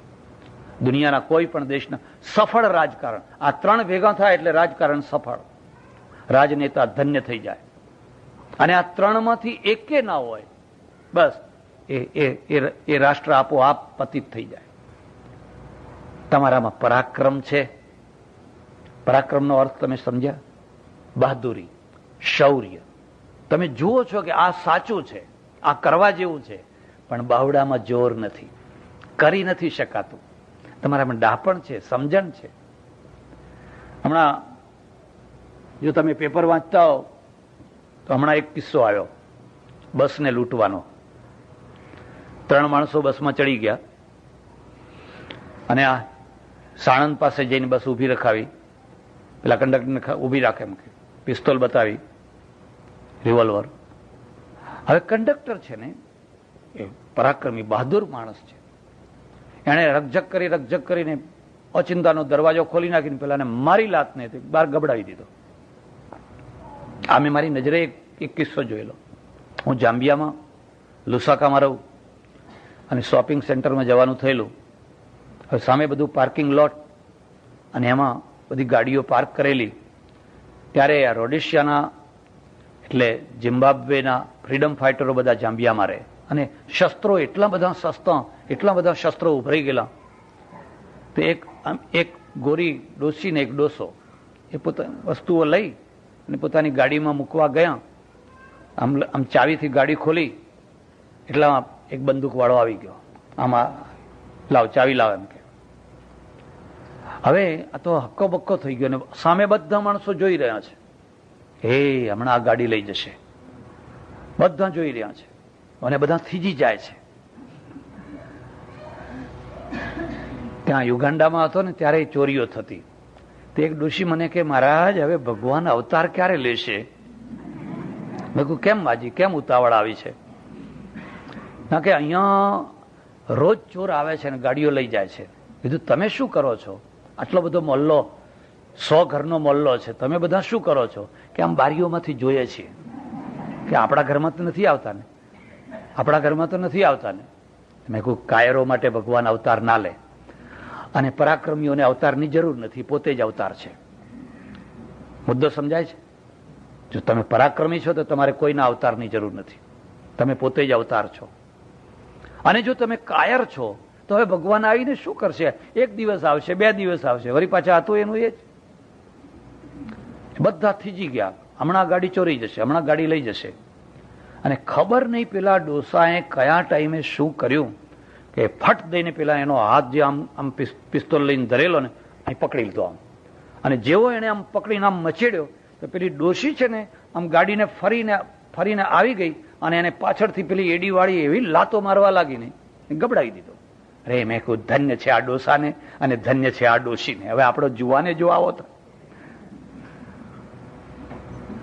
એક જોતાની અંદર જાણે આમ વીજળીના ચમકારે ગબડાઈ પાડ્યો અને પિસ્તોલ લઈ પાડી દીધી. આ પરાક્રમ છે. જો તમે પેપર વાંચતા હોય તો તમને ખબર હશે, 3 વર્ષ પહેલા સુરેન્દ્રનગરમાં એક ઘટના ઘટેલી. સાંજનો ટાઈમ, અંધારું થઈ ગયેલું લગભગ, અને એક તળાવ ઉપર ફરવા માટે નવું કપલ ગયું. 15 દિવસ પહેલા પરણ્યું હશે. અને પૈસાદાર માણસોના છોકરા ખૂબ સોનું પહેરે, ખૂબ. હું તમને આ બહેનોને ખાસ કહું છું, હવે તો સોનાનો મોહ છોડો. પણ આ બધું પહેર્યું જ હોય, પણ શું કરશો? મને કઈ બુચ્ચું લાગે છે. અરે કશું બુચ્ચું નથી લાગતું, અમે બુચ્ચા લાગીએ છીએ. હવે એ સોનું પહેરે, ભગવાનને સોનું પહેરાવે. નવાઈ એ કે સધવા હોય ત્યાં સુધી કાચની ચૂડીઓ પહેરે ને જ્યાં વિધવા થઈ ને તરત જ સોનાની ચૂડી. આ તો ઉલટું કહેવાય. આ તો પહેરવી જ પડે એમ કે આ ક્યાંથી. અને એના કારણે આ દેશમાં તમને ઘણી ઉપાધિઓ આવે છે, ઘણી ઉપાધિઓ આવે છે. મારે બધી ચર્ચા નથી કરવી. તમારી પાસે સોનું છે પણ બાવડા નથી, અને એટલે સોનું લૂંટાય છે. હવે પેલું સોનું મઢેલું કપલ બેન પેલી અને સ્કૂટર લઈને ગયા ફરવા, અને એ ટાઈમે બધા ફરીને સાંજ પડી એટલે બધા જતા રહેલા. અને આ બે એકલા મસ્તીમાં એમ કે આનંદ કરીએ. 2 ગુંડાઓ નીકળી આવ્યા, રાહ જોઈને જ સંતાઈને જ બેઠેલા કે કોઈ શિકાર હાથમાં આવે. અને જેવા નીકળી આવ્યા એવા જ પેલા પુરુષની ફેટ પકડીને કીધું ખબરદાર એક તરફ ઉભા રહે એમ કે. એટલે એ તો સીધો ઉભો થઈ ગયો. અને પેલી સ્ત્રીને કહ્યું દાગીના ઉતાર બધા. એટલે પેલી બિચારી ગભરાઈ ગઈ અને દાગીના બધા ખેંચવા માંડ્યા, તેમ ઝપાઝપી ચાલવા માંડ્યા. અને પેલું મળદું તો ઊભું જ છે, એ તો એક તરફ ઊભું જ છે.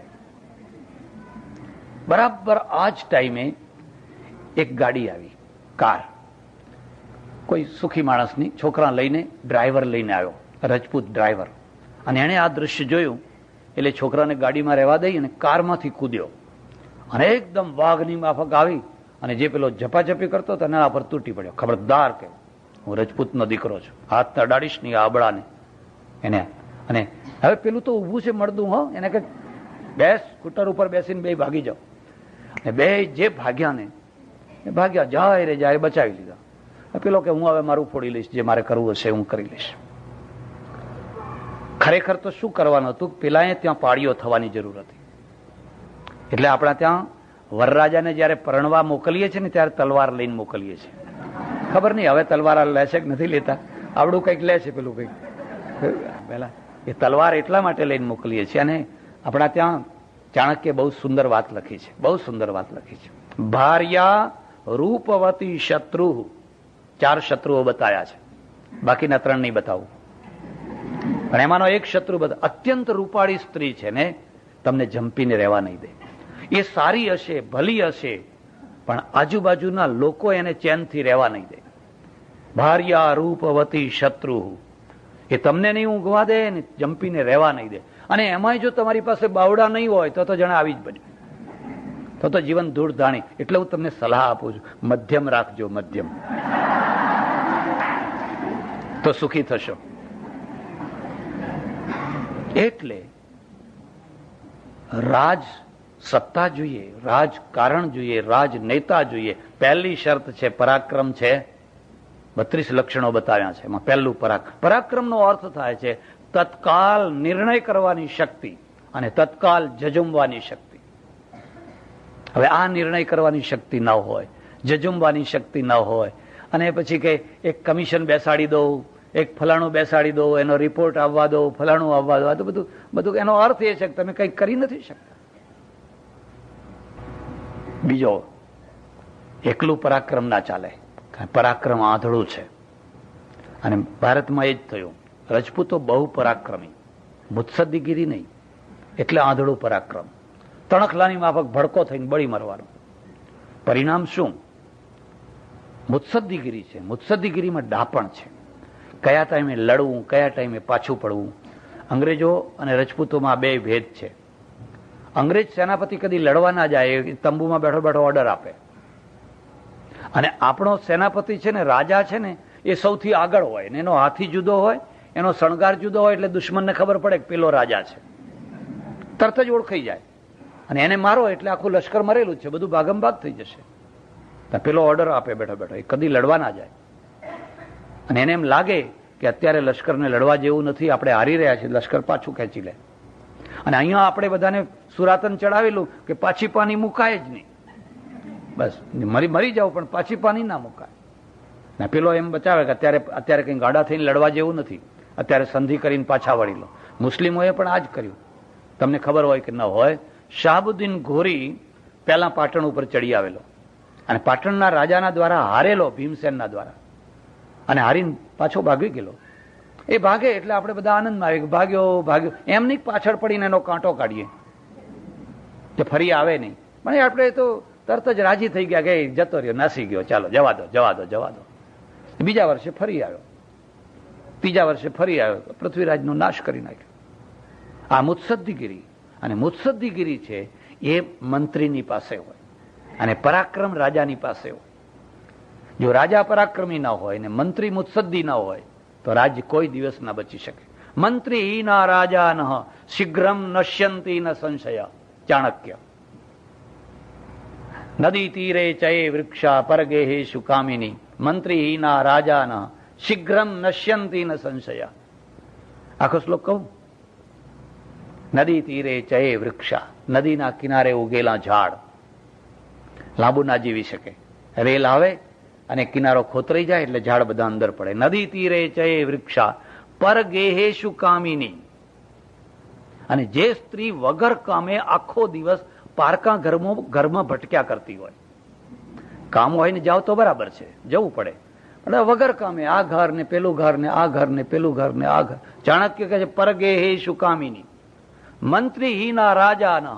અને મંત્રી વિનાનો એટલે મુત્સદ્દીગીરી વિનાનો રાજા હોય, શીઘ્રમ નશ્યંતી ન સંશય. આ ત્રણ કોઈ દિવસ લાંબુ ના જીવી શકે, એ ત્રણેયનો નાશ થઈ જવાનો. મંત્રીમાં મુત્સદ્દીગીરી. ચાણક્ય મંત્રી છે, ચંદ્રગુપ્ત રાજા છે.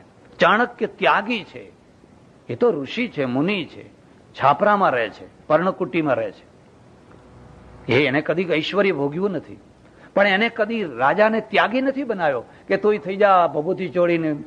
એને કહ્યું ચંદ્રગુપ્ત કાબુલ સુધી રાજ ફેલાવો અને ઠેઠ નર્મદાના પેલા કિનારા સુધી રાજ ફેલાવો. મહત્વાકાંક્ષા છે. કારણ કે વૈદિક જે પ્રેરણા છે ને, એ પ્રેરણામાં એવું છે સ્વસ્તિ સામ્રાજ્યમ ભૌજ્યમ મહારાજ્યમ આધિપત્યમયમ આ સમુદ્ર પર્યંત એક રાડૈતી. અમારું રાષ્ટ્ર સ્વસ્તી હોય, ભૌજ્યમ અન્ન ધન ધાન્યથી ભરેલું હોય, અને સમુદ્ર સુધી એક રાષ્ટ્ર હોય, ટુકડે ટુકડા ના હોય. આ વૈદિક કલ્પના છે. એટલે હું ત્યાગી ખરો, પણ ત્યાગીનો અર્થ એવો નથી કે મારે આખા દેશને પછી ભભૂત ચોડતો કરી નાખવાનો કે ભાઈ ચોડો બધા ભભૂતિ બધા. હું ત્યાગથી જીવન જીવીશ. મારા રાષ્ટ્રને તો ધનધાન્યથી પરિપૂર્ણ બનાવવાનો છે. એટલે જ્યારે પણ કોઈ પણ રાષ્ટ્રનો અભ્યુદય કરવાનો હોય, અભ્યુદય થવાનો હોય, તો પહેલી શરત છે એને એક રાજનેતા મળે. કોઈ ચંદ્રગુપ્ત મળે, કોઈ ચાણક્ય મળે, કોઈ વલ્લભભાઈ પટેલ મળે. અને પટેલ મળે તો એને સ્વીકારનારી પ્રજા મળે. તમને સારામાં સારો નેતા મળે, પણ પ્રજા બધી લાલચુ હોય, પૈસા આપો તમને વોટ આપીએ. ભલે પછી એ પાકિસ્તાનનો માણસ હોય કે ફલાણાનો માણસ હોય, પણ પૈસા આપો એને વોટ આપીએ, તો કોઈ દિવસ સારો માણસ ઉપર ના આવી શકે. એટલે પહેલા એનામાં પરાક્રમ હોવું જોઈએ. વલ્લભભાઈની અંદર પરાક્રમની વાત તમને કરું. એમણે જોયું કે નિજામની હદ આવી ગઈ. નિજામે એટલા જુલમ કરવા માંડ્યા. ઇતિહાસ બધા નાની ઉંમરના માણસો જાણે નહીં, પણ તાઇફાવાળા, લાલ કુર્તાવાળા, મીર કાસિમ કાસિમ રજવી, અને કાસિમ રજવીના માણસો હિન્દુઓને એટલા સતાવા માંડ્યા, જો 2 મહિના મોડું કર્યું હોત તો આખા હૈદરાબાદમાંથી હિન્દુ પ્રજાનું માઇક નિરાશ્રિત બનાવીને તગડી મૂકવાની હતી. આટલા જુલમ શરૂ થઈ ગયા. વલ્લભભાઈએ જોયું કે હવે આ કામ કરવાનું જ છે.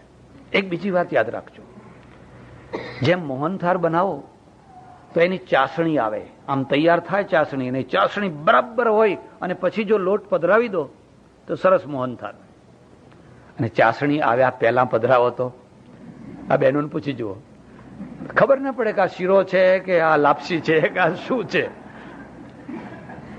અને ચાસણી આવી ગઈ, હવે તો ચાસણી ક્યારની આવી ગઈ છે, 2 તાર 3 તાર 4 તાર 5 તાર. હવે મોડે નાખો તો પછી પથરો લઈને ભાગવું પડે, પછી દાંતથી ના ભગાય. દરેક કામ, એમાં પણ રાજકારણના મહત્વના નિર્ણયોની એક ચાસણીનો તાર થતો હોય છે. એ તાર જો તમને પરખતા આવડે અને નિર્ણય કરતા આવડે તો તમે સફળ. અને કરું કે ના કરું, કરે કે ના કરું, આમ કરું કે તેમ કરું, સુરક્ષા પરિષદમાં જાઓ ને ફલાણી પરિષદમાં જાઓ ને બગાડી નાખ્યું બધું, કાશ્મીર આખું બગાડી નાખ્યું. વલ્લભભાઈએ નિર્ણય કર્યો કે હવે અમારે આ ગુમડું ઉપર નસ્તર મૂકવું જ છે. અને ચારે તરફ લશ્કર બધું ગોઠવી દીધું. અને બન્યું એવું કે બરાબર 1 દિવસ પહેલા મોહમ્મદ અલી જીન્ના મરી ગયા. 1 જ દિવસ પહેલા જીન્ના મર્યા એટલે નહેરુ છે એ દોડતા ગયા પટેલ પાસે. હવે આપણાથી આવું કામ ના થાય એમ કે, હમણાં થોડા જંપી જાઓ એમ કે, પછી આપણે કરશું, હમણાં ઉતાવળ ના કરો, દુનિયા આપણને શું કહેશે. અને આ ચડોતરી પાટીદારી ભાષામાં કહે છે કે હું એને ક્યાં કહેવા ગયો હતો કે એક દાડો વહેલો મરજે, હું મારું કામ કરવાનું હોય, એમાં હું કઈ અટકવાનો ના અટક્યા. અને જો અટકી ગયા હોત તો આજે કાશ્મીર કરતા ભૂડી દશા હૈદરાબાદની હોત. આ પરાક્રમ છે. તમે સમયસર તમારી હિંમતપૂર્વકનું કાર્ય કરી શકો છો, અને નથી કરી શકતા ને પછી નિમિત્ત ખોળો છો, બહાના કાઢો છો, આમ જાઓ આમ જાઓ આમ જાઓ, તમે ચૂંથી નાખવાના, તમે કામ નહીં કરી શકો. એટલે એક પહેલી વાત છે શૌર્યની, પરાક્રમની, નિર્ણય શક્તિની, અને બીજી મુત્સદ્દીગીરીની. મેં જેમ કહ્યું એમ પરાક્રમ એકલું હોય તો આંધળું હોય, ગાંડું હોય, પણ મુત્સદ્દીગીરી હોય ડાપણ છે. અને ડાપણ વિનાનું પરાક્રમ ના હોવું જોઈએ. તમને ખબર હોય કે ના હોય, અંગ્રેજો જયારે શરૂમાં આવ્યા નવા, બહુ મુત્સદ્દી પ્રજા, બહુ બુદ્ધિશાળી પ્રજા, એણે વિચાર કર્યો કે આખા ભારતને જો કબજે લેવું હોય તો પહેલા આપણે બંદરો હાથમાં લેવા જોઈએ. નાક દબાવો એટલે આખું શરીર કબજે આવી જાય, પગ દબાવો તો હાથથી કોઈ મારે, હાથ દબાવો તો પગથી મારે, પણ નાક દબાવો. બંદરો છે એ નાક છે. એટલે તમે જોશો સુરત, મુંબઈ, કલકત્તા, મદ્રાસ, આખો દરિયા કિનારે બંદરો એમણે લીધા બધા. અને આપણને બંદરોની પડી જ નથી, કોઈ પડી નહીં, કઈ જ નહીં. જે રાજા હતા એમને કોઈ નૌસેના કે નેવી કે કયા વધારીએ કે આ દરિયાનું મહત્વ, હવે ખૈબર અને બોલનનો ટાઈમ ગયો, હવે આ દરિયાનો ટાઈમ આવ્યો. સમય બદલાઈ ગયો. એક ટાઈમ હતો જયારે ખૈબર અને બોલનથી બધા દુશ્મનો આવતા, હવે તો દરિયાથી આવવા માંડ્યા. ત્યારે આપણો દરિયો સૂનો પડ્યો હતો. અને હવે ખબર છે, હવે અંતરિક્ષ છે, હવે દરિયો ગયો. હવે દરિયાની વાત સેકન્ડમાં આવી ગઈ, થર્ડમાં આવી ગઈ, અત્યારે તો અંતરિક્ષમાં આવી ગઈ વાત. અંતરિક્ષ જેની મુઠ્ઠીમાં હશે એની મુઠ્ઠીમાં દુનિયા હશે. એટલે આપણે કોઈ નેવી બેવી બરાબર કરેલી નહીં, આ લોકો આવી ગયા. એટલું જોર, તમે ઇતિહાસ વાંચો તો 16મી શતાબ્દીમાં પોર્તુગીઝ વાળા બંદરો ઉપર બેઠેલા, એમની પરમિટ વિના કોઈનું નાવડું અંદર ના જઈ શકે. શાહજહાં હોય કે અકબર હોય, હજ કરવા જવું હોય તો પોર્તુગીઝની પરમિટ લેવી પડે. એટલા ડુબાડી દીધેલા અલબકરકીએ. આટલું આખો દરિયો કબજે કરી લીધેલો મુઠ્ઠીભર માણસોએ. એટલે અંગ્રેજોનો વિચાર એવો કે આપણે આ ભાવનગર બંદર છે એ આપણા હાથમાં આવે તો આખા કાઠિયાવાડ ઉપર આપણે કવર કરી લઈએ. અને હવે દરબાર એટલે દરબાર. બ્રાહ્મણને રાજી કરવો હોય ને તો બસ બહુ સરળ કામ, દાળ ભાત લાડુ શાક સારી રીતે જમાડો, તૃપ્ત કરો ને પછી તમે ગોર બાપાને જ્યાં કહો ત્યાં સહી કરી આપે. પછી બહુ સરળ. બ્રાહ્મણ રાજી થાય તો આશીર્વાદ આપે. અને પટેલ છે ને પટેલના ખડામાં જાઓ તો એ પાલી ભરીને આપે. કઈ ને કઈ વાજરી આપે, ફલાણું હુપડું, એને પાલી કહે કાઠિયાવાડી ભાષામાં. અને દરબાર છે એ રાજી થાય તો અડધું રાજ ને ઉપરથી કુંવરી આપે પાછા, એટલે રાજના ટુકડા થતા જાય. અંગ્રેજોએ કોઈને રાજ ના આપ્યું, અંગ્રેજોએ એક કાગળિયું આપ્યું, રાય બહાદુર, ખાન બહાદુર, સર, ફલાણા, એક કાગળિયો, બસ, બીજું કઈ ના આપે. અને પેલા તો અડધું રાજ જ આપે. એટલે અંગ્રેજો એ કાગળિયા આપ્યા, અને પટેલ રીજે તો પાલી આપે, અને વાણીઓ રીજે તો તાલી આપે. બહુ ખુશ થાય, લે દોસ્તાલી એમ કે. અંગ્રેજો વાણિયા હતા, એટલે એમણે વિચાર કર્યો કે આપણે આ દરબારને રાજી કરો, દરબાર જો રાજી થાય તો આપણે આ બંદર લઈ લો એમ. બસ મીટિંગ પેલી મહેફિલ કરી, ખાવું પીવું નાચવું કૂદવું બધું એ બધું થયું, એકબીજાને બધું પીવડાયું. બાપુ ઘેનમાં આવી ગયા અને પેલા અંગ્રેજો છે એમની પાસે લખાવી લીધું, ભાવનગર બંદર અમને આપ્યું, કાગળ ઉપર લખાવી લીધું. નિશો ઉતર્યો, ઘેર આવ્યા, નિશો ઉતર્યો ને પછી ભાન થયું, ઓહો આ તો ભાવનગર બંદર ગયું આપણું એમ કે, લખાવી લીધું આણે, હવે શું થાય? ગયું હતો, આ તો આખી આવક તો ભાવનગરની હતી. તો કોઈએ સલાહ આપી કે જો અત્યારે આપણા જૂના દીવાન ગગા ઓઝા, નાગર બ્રાહ્મણ, જો અત્યારે ગગા ઓઝા હોત ને તો આ આપણું બંદર આ ના ગયું હોત. દુઃખમાં માણસ યાદ આવે, અને જયારે દુઃખમાં યાદ આવે તો એમ સમજવું કે માણસમાં કંઈક શક્તિ હશે, ત્યારે યાદ આવે છે.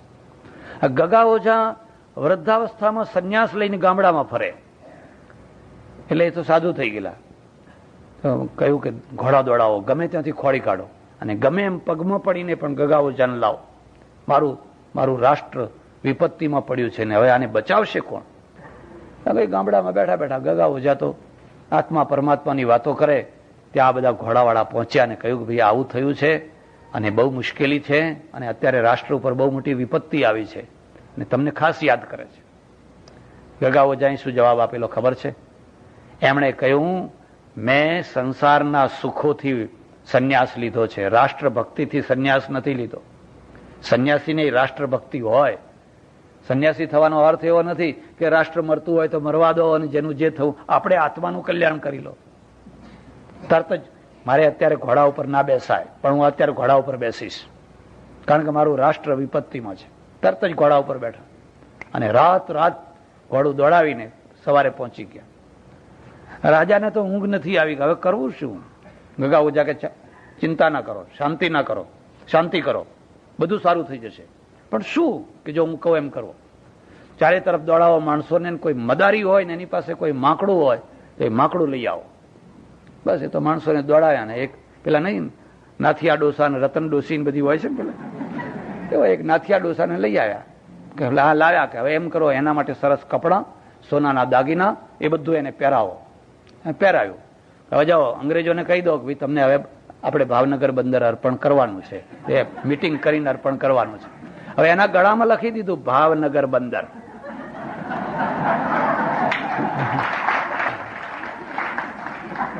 એના ગળામાં લખી દીધું. એટલે આ સોનાની સાંકળ બનાવી અને પેલા અંગ્રેજો તો ખુશ થઈ ગયા, હો અમને આજને આજ અર્પણ કરવા આવ્યા એમ. એને મેજ ઉપર પેલા નાથિયા ડોસાને બેસાડી એના ગળામાં લખેલું ભાવનગર બંદર, કે લો આ ભાવનગર બંદર એમ કે. આ નહીં પેલું, પછી વ્યાખ્યા ચાલે ને, પછી તો અર્થઘટન જુદા થાય ને. ના હોય પેલું નહીં, આ અમારું વાલામાં વાલું બંદર આ છે. અંગ્રેજો સમજી ગયા, કોઈ અમારા કરતા સવાયો આને મળ્યો એમ કે. અમે તો ઘણી ઝાડ બિછાવી હતી પણ કોઈ સવાયો માણસ મળ્યો. આ મુત્સદ્દીગીરી છે. જો આ મુત્સદ્દીગીરી ન હોય તો તમારું એકલું પરાક્રમ, જો પ્રતાપમાં પરાક્રમ છે અને શિવાજીમાં પરાક્રમ ને મુત્સદ્દીગીરી બે છે, એટલે શિવાજી સફળ રહ્યા, પ્રતાપ સફળ ના રહ્યા. પ્રતાપ કઈ પરાક્રમમાં ઓછા નથી પણ મુત્સદ્દીગીરી નથી. ક્યાં ભૂલ કરી? પેલો બાદશાહનો સેનાપતિ છે, એનો ભાઈ છે રાજપૂત, એક લડાઈ લડીને આવી રહ્યો છે અને પ્રતાપના ત્યાં ઉતારો કર્યો.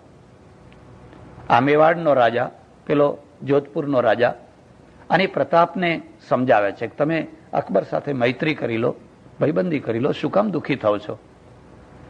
પ્રતાપ કે છે ના, મારાથી એ નહીં થાય, હું મારી બેન દીકરીઓ નહીં આપું. બે હઠ ઉપર ચડ્યા. પછી જમવાનું થયું એટલે પ્રતાપ સાથે જમવા ના બેઠો. એમ એ મુસલમાન, એમ કે એ મુસલમાનનો ગુલામ, હું એની સાથે જમવા નહીં બેસું. એના ભાઈને મોકલી દીધો, તું જા સાથે બેસીને જમજે. પેલા એ પૂછ્યું કે પ્રતાપ કેમ જમવા ના આવ્યા, કે એમનું માથું દુખે છે જરા. કે કઈ વાંધો નહીં, હું દિલ્હી જઈને દવા કરું છે નહીં. આ મુત્સદ્દીગીરીનો અભાવ. જો એ સાથે જમવા બેઠા હોત ને એને જીતી લીધો હોત તો ઇતિહાસ જુદો હોત. પછી દિલ્હીથી દવા થઈ, મેવાડ ચાલ્યું ગયું ને પ્રતાપને અરાવલીના ડુંગરોમાં ભટકવું પડ્યું. પરાક્રમ ખરું, મુત્સદ્દીગીરી નહીં. શિવાજીની વાત કરું. શિવાજીને જયારે પકડવાનું નક્કી થયું તો અફઝલ ખાને બીડું ઉપાડ્યું કે હું પકડીશ ને. હું તમે કહું ઇતિહાસ વાંચજો. અફઝલ ખાનને 63 બેગમો હતી, 4 નહીં હો, 63. અને જયારે 1 લાખનું લશ્કર લઈને નીકળ્યો શિવાજીને પકડવા માટે, ત્યાં 63 મારી નાખેલી. એનો ટેકરો આજે પણ કહેવાય છે, એ ટેકરા સ્મૃતિ રૂપમાં. કારણ કે હું જો મરું તો પાછી આ 63 કોઈ બીજાને જાય, એના કરતા પહેલા એમનો નિકાલ કરવા દો ને, એટલે મારો જીવ એમાં ના રહે. પછી એને ભવાનીનું મંદિર તોડ્યું, શિવાજીની કુળદેવી જે ભવાની. અને તમને નવાઈ લાગશે કે એ જયારે ભવાનીનું મંદિર તોડ્યું ત્યારે એના લશ્કરમાં 50% હિન્દુઓ હતા. 50% હિન્દુઓ હતા અને બધા બ્રાહ્મણો હતા. મોટે મોટે પોસ્ટો ઉપર તો બધા બ્રાહ્મણો હતા. પણ મંદિર તોડ્યું ને, કોઈને કંઈ લાગ્યું જ નહીં. પછી શિવાજી એક કિલ્લામાં ભરાઈ ગયેલા, ત્યાં પેલા દૂતને મોકલ્યો, બ્રાહ્મણને, ચિત્પાવન બ્રાહ્મણ. શિવાજી એટલો મુત્સદ્દી માણસ, એનો ઉતારો એવી જગ્યાએ રાખેલો કે રાત્રે પોતે એકલા ગયા અને એકલા જઈને એ ભટ્ટને જગાડીને કહ્યું કે જો હું મારા માટે નથી લડતો, તમારી જનોઈ માટે લડું છું, હિન્દુ ધર્મ માટે લડું છું. તમે શા માટે આવું કરો છો, મને સાથ આપો. અને એને જીતી લીધો. દક્ષિણા આપી, શાલ ઓઢાડી, ફલાણું કર્યું અને પેલાને જીતી લીધો. તો હું શું કરું કે તમે એક કામ કરો, તમે જઈને એને અફઝલ ખાનને કહો કે અરે શિવાજી તો થથરવા માંડ્યો છે, તમારાથી ડરી ગયો છે. આવડો છોકરો એ તો તમારા આગળ કઈ, તમે ક્યાં ઊંચા પઠાણ અને એ ક્યાં છોકરું. તો અફઝલ ખાન તો પાંજરું લઈને નીકળેલો કે આ પાંજરામાં એને કેદ કરીને લાવીશ. એટલે એ શિવાજીની ઈચ્છા સમર્પણ કરવાની છે, પણ આ ફલાણા કિલ્લાના સામે જે છે ત્યાં જગ્યાએ, ત્યાં તમે બધું લશ્કર લઈને આવો અને ત્યાં તમને એ સમર્પણ કરે, આટલું તો આમ કામ કરો ભલે. અને એ રીતે વાંકા ચૂંકા પહાડોની અંદર એનું 1 લાખનું લશ્કર, હાથી ઘોડાવાળું એ બધું. અને શિવાજીએ એટલી વ્યવસ્થા કરી, શરબત ને ચા ને પાણી ને ફલાણું, એટલે લોકો બધા આનંદમાં આવી ગયા, ગેલમાં આવી ગયા. અને એ જે જગ્યાએ મળવાનું હતું ત્યાં માત્ર 3 જ જણા જઈ શકે, 3 આ પક્ષના અને 3 પેલા પક્ષના. ત્યાં શિવાજીએ માથું મુંડન કરાયું અને પોતાની જીજીબાઈના પગમાં પડીને નમસ્કાર કર્યા. આજનો દિવસ મને ખબર નથી, જો હું પાછો આવું તો ઠીક છે, અને પાછો ના આવું તો આ રીતે બધી વ્યવસ્થા કરવાની છે.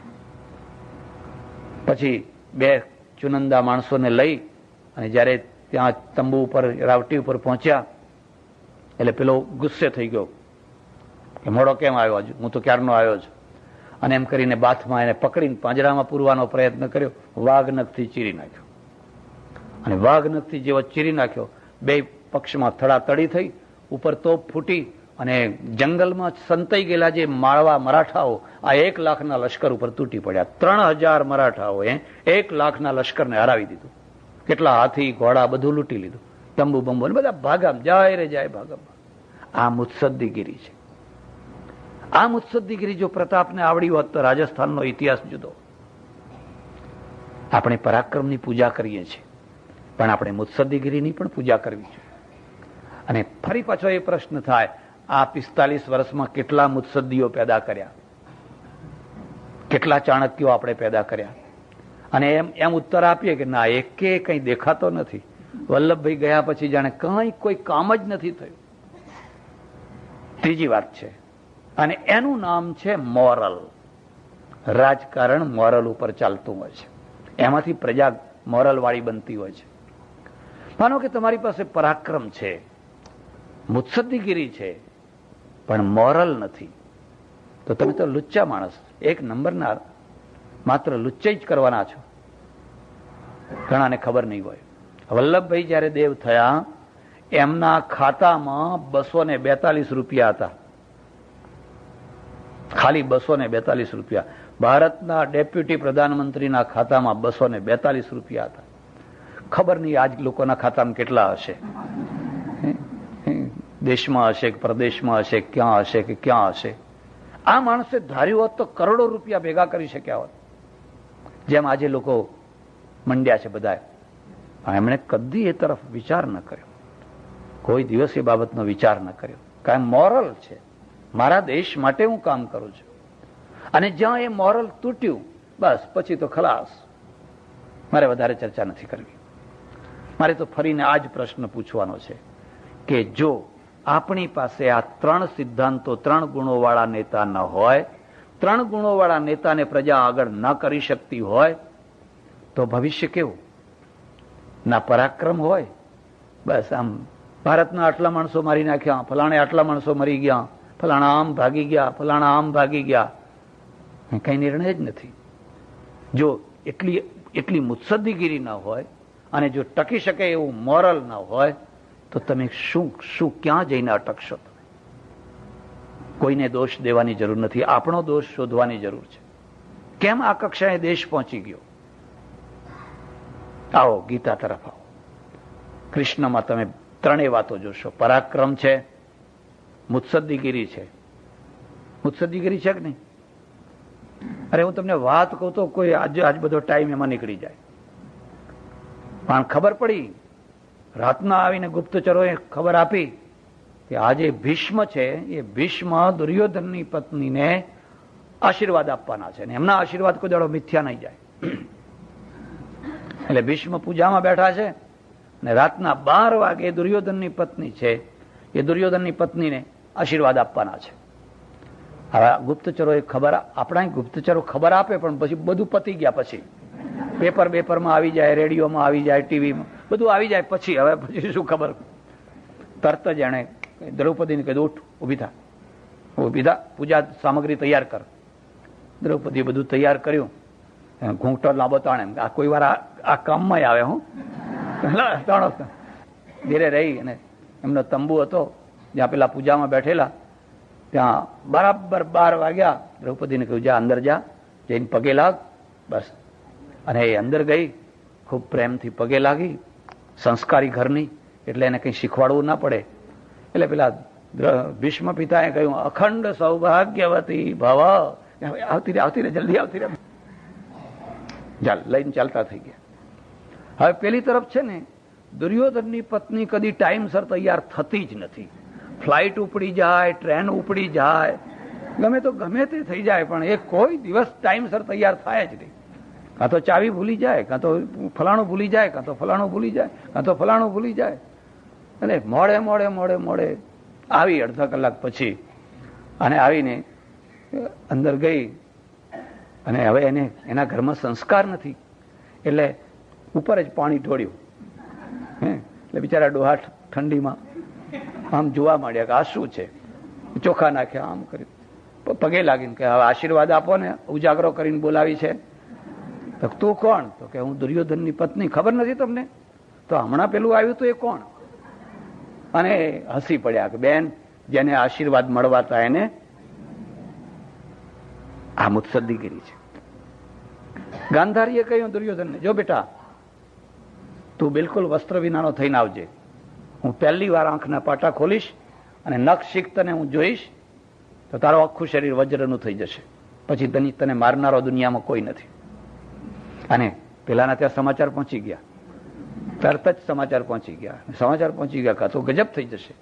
હવે શું કરવું? જે રસ્તે પેલો દુર્યોધન જવાનો હતો ને ત્યાં માળી થઈને ઉભા રહી ગયા. અરે મહારાજ, આવા રૂપમાં આ અમેરિકા નથી.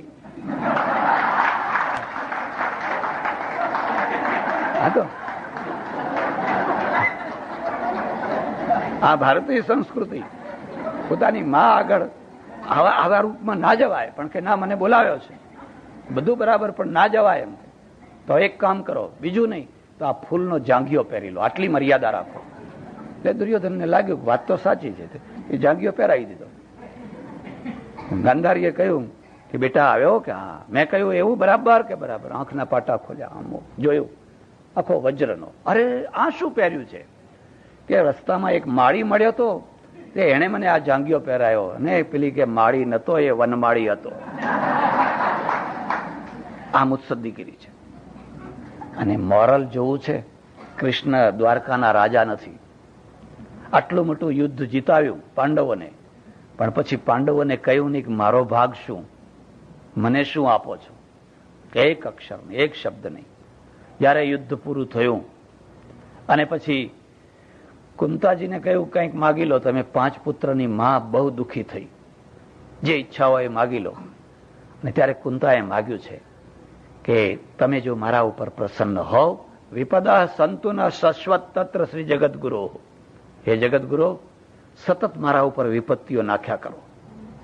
આ વિપત્તિઓ આવીને એવી ને એવી વિપત્તિઓ નાખ્યા કરો. કેમ? તમે બહુ યાદ આવો છો.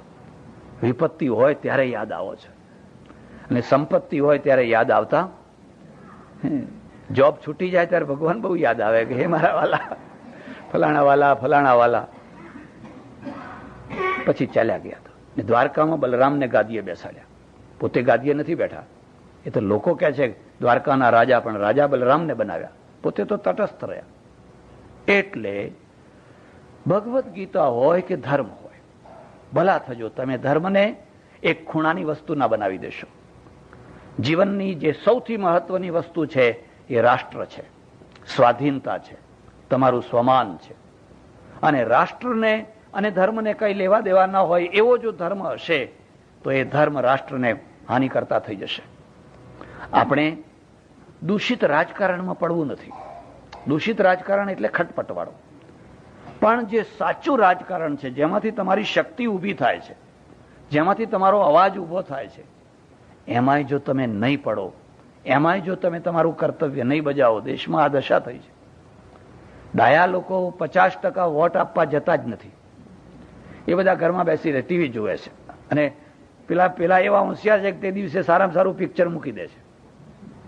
એ કહે છે બધાય ખરાબ છે, કોને વોટ આપવો, આપણે જવું જ નથી. 50% તો કદી વોટ આપવા જતા નથી. જે 50% જાય છે એ 5 ભાગમાં વહેંચીને વોટ આપીને આવે છે. એક આને આપશે, એક આને આપશે, એક આને આપશે, એક આને આપશે. એટલે આખા વોટની કિંમત બિલકુલ 0. બીજી પ્રજા જે છે એ રોજ પાડીને, રોજ બગાડીને, નુકસાન સહન કરીને પણ લાઈન લગાડીને વોટ આપે છે. અને નિશ્ચિત જગ્યાએ વોટ આપે છે. એના વોટની વેલ્યુ થાય છે. એમાંથી આખી સત્તા ઊભી થાય છે. અને આ ડાયો વર્ગ છે એ પછી 5 વર્ષ સુધી પેપર વાંચીને આલોચના કરે છે, ગયા દિલ્હીમાં આમ થયું, ફલાણે આમ થયું. પણ તમે ખરા ટાઈમે કેમ કામ ના કર્યું? રાષ્ટ્ર ધર્મ, ધર્મ અને રાષ્ટ્ર, ધર્મ અને અધ્યાત્મ, એને જુદું ના કરી શકાય. હા, એને સાથે રાખવાનું. પણ સાથે રાખીને જે ધાર્મિક વિખવાદ છે એ વિખવાદને હું સમર્થન નથી કરતો. ત્યારે સજ્જનો, હવે વધારે ચર્ચા નહીં કરું, ઘણો સમય થયો. છેલ્લા 5 દિવસથી આ ગાંધી મેમોરિયલ હોલમાં બેસી અને આપણે કંઈક ચર્ચા કરીએ છીએ. જે લોકો આવતા હશે એમને ખ્યાલ આવ્યો હશે કે હું તમારી આગળ કોઈ ચીલાચાલુ ધર્મની ચર્ચા કરવા નથી આવ્યો, કોઈ કંઠીઓ બાંધવા નથી આવ્યો, કોઈ મારો વાળો સ્થાપવા નથી આવ્યો, કોઈ મારા ફોટા તમને વેચવા નથી આવ્યો, કે તમારી પાસેથી દક્ષિણા લેવાય નથી આવ્યો. મને તો આવવાની ઈચ્છા જ નથી. અમારા મનમાં એટલું દુઃખ છે કે સાધુને જુએ એટલે લોકો સમજે કે આ ઉઘરાણું આવ્યું, આ કોઈને કોઈ ઉઘરાણું આવ્યું. અમારી છાપ એટલી બધી ખરાબ ઊભી થઈ ગઈ છે કે અમે ઘર છોડ્યું, બહાર છોડ્યું, બધું જ છોડ્યું. અને હવે ઘેર જઈને પૈસા આપો, પૈસા આપો, પૈસા આપો, પૈસા આપો. ઘણી વાર એમ થાય કે આખો સમાજ ભટકાઈ ગયો છે. શું જરૂર છે? હા, સહજ રીતે આવે તેનો ઉપયોગ કરી લેવા, સારા ઉપયોગ કરવાનો. પણ એના માટે કોઈના ગળે વળગવાની શી જરૂર છે? જુવાની માફક ચોંટવાની શી જરૂર છે? પણ જુવાની માફક લોકો, એમાં ઘણા તો સારા કામમાં નથી વપરાતા, થોડાક વપરાતા હશે. બસ એક જ વાત, અને એની એટલી ખોટી છાપ ઊભી થઈ છે. મેં કહું આપણે અમેરિકા નથી જવું. હું તો 11 વર્ષે આવ્યો અને જબરજસ્તી લોકોએ બોલાયો, એમ કહું તો એ ચાલે. પણ આવ્યો અને તમે બધાએ આટલા દિવસ બેસીને મને સાંભળ્યો. મારા હૃદયમાં એક વેદના છે, એક દુઃખ છે. અને એ દુઃખ એ બાબતનું છે કે હિન્દુ પ્રજા બહુ મોટી સંખ્યામાં છે, પણ સરવાળો નથી, બાદબાકી જ બાદબાકી. રાજકારણમાં બાદબાકી, ધર્મમાં બાદબાકી, જ્યાં જુઓ ત્યાં એની બાદબાકી. અને બાદબાકી હશે ત્યાં સુધી તમારું કોઈ ઉજ્જવળ ભવિષ્ય નથી. આ બાદબાકીને દૂર કરો, સરવાળો કરો. અને સરવાળો કરવો હોય તો પહેલી શરત એ છે કે આ વાળાને હટાવો, આ વાળને હટાવો. કૃત્રિમ વાળો છે, વગર જ્યોતિ વાળો છે, એની કોઈ જરૂર નથી, એની કોઈ આવશ્યકતા નથી. મારા ને તમારા શિંગડા નથી લડતા. ક્યાં શિંગડા છે? પણ કોઈ આપણા ઉપર બનાવટી શિંગડા ઉભા કરી દીધા છે અને પછી વગર જોતા લડાવે છે. વગર જોતા હિન્દુના વચ્ચે જ શિંગડા લડાવે છે. તો એક ઈચ્છા કે કંઈ કરતા હું કંઈક બે શબ્દો કહું અને કોઈના મગજમાં મારી વાત ઉતરે, અને એ જો વાત ઉતરે અને એનો પ્રચાર થાય તો ઓછામાં ઓછા હવે નવા માણસો તો આ રોગથી છૂટે, નવા માણસો તો આ બીમારીમાંથી છૂટે. મને આનંદ છે કે તમે 5 દિવસથી બધા શાંતિથી મારી વાતોને સાંભળો છો. એમાં કેટલીક વાતો તમને ન ગમતી પણ આવી હોય, કંઈ કહી ન શકાય. પણ એટલું નક્કી સમજજો કે હું કોઈ એક વેદનામાંથી બોલી રહ્યો છું, એક દુઃખમાંથી બોલી રહ્યો છું કે શું આટલી પ્રજા, આટલી વિશાળ પ્રજા, આટલી ભણેલી પ્રજા, આટલી સમૃદ્ધ પ્રજા અને આટલી કાયર, આટલી નમાલી, આટલી બધી જગ્યાએ માર ખાનારી પ્રજા, આપણે એના કારણો બતાવવા જોઈએ. બાકી ચીલા ચાલુ તો તમને હાલરડા ગાવા હોત તો હું તો ઘણા ગઈ શકું અને તમને બધાને ઝુલાવી શકું બધાએ, પણ એમાંથી કોઈ પ્રશ્ન ઉકેલાવાનો નથી. એથી તો પ્રશ્નો ઉલટા બગડે છે. ત્યારે અહીંયા બોલાવામાં સૌથી વધુ મહત્વનો ભાગ બેન શ્રી દેવિકાબેન પટેલનો છે. એ 2-3 વર્ષથી મારા સંપર્કમાં કેસેટોના દ્વારા આવ્યા અને એમણે કાગળો લખ્યા, બીજા ભાઈઓએ લખ્યા, બીજા ભાઈઓએ લખ્યા, બધાએ મળી અને મને બોલાવ્યો. અને અહીંના ગુજરાતી સમાજ ગાંધી મેમોરિયલ હોલના ટ્રસ્ટ કૃષ્ણ કનૈયા સદગુરુ નમઃ પાર્વતી પતે હર હર મહાદેવ.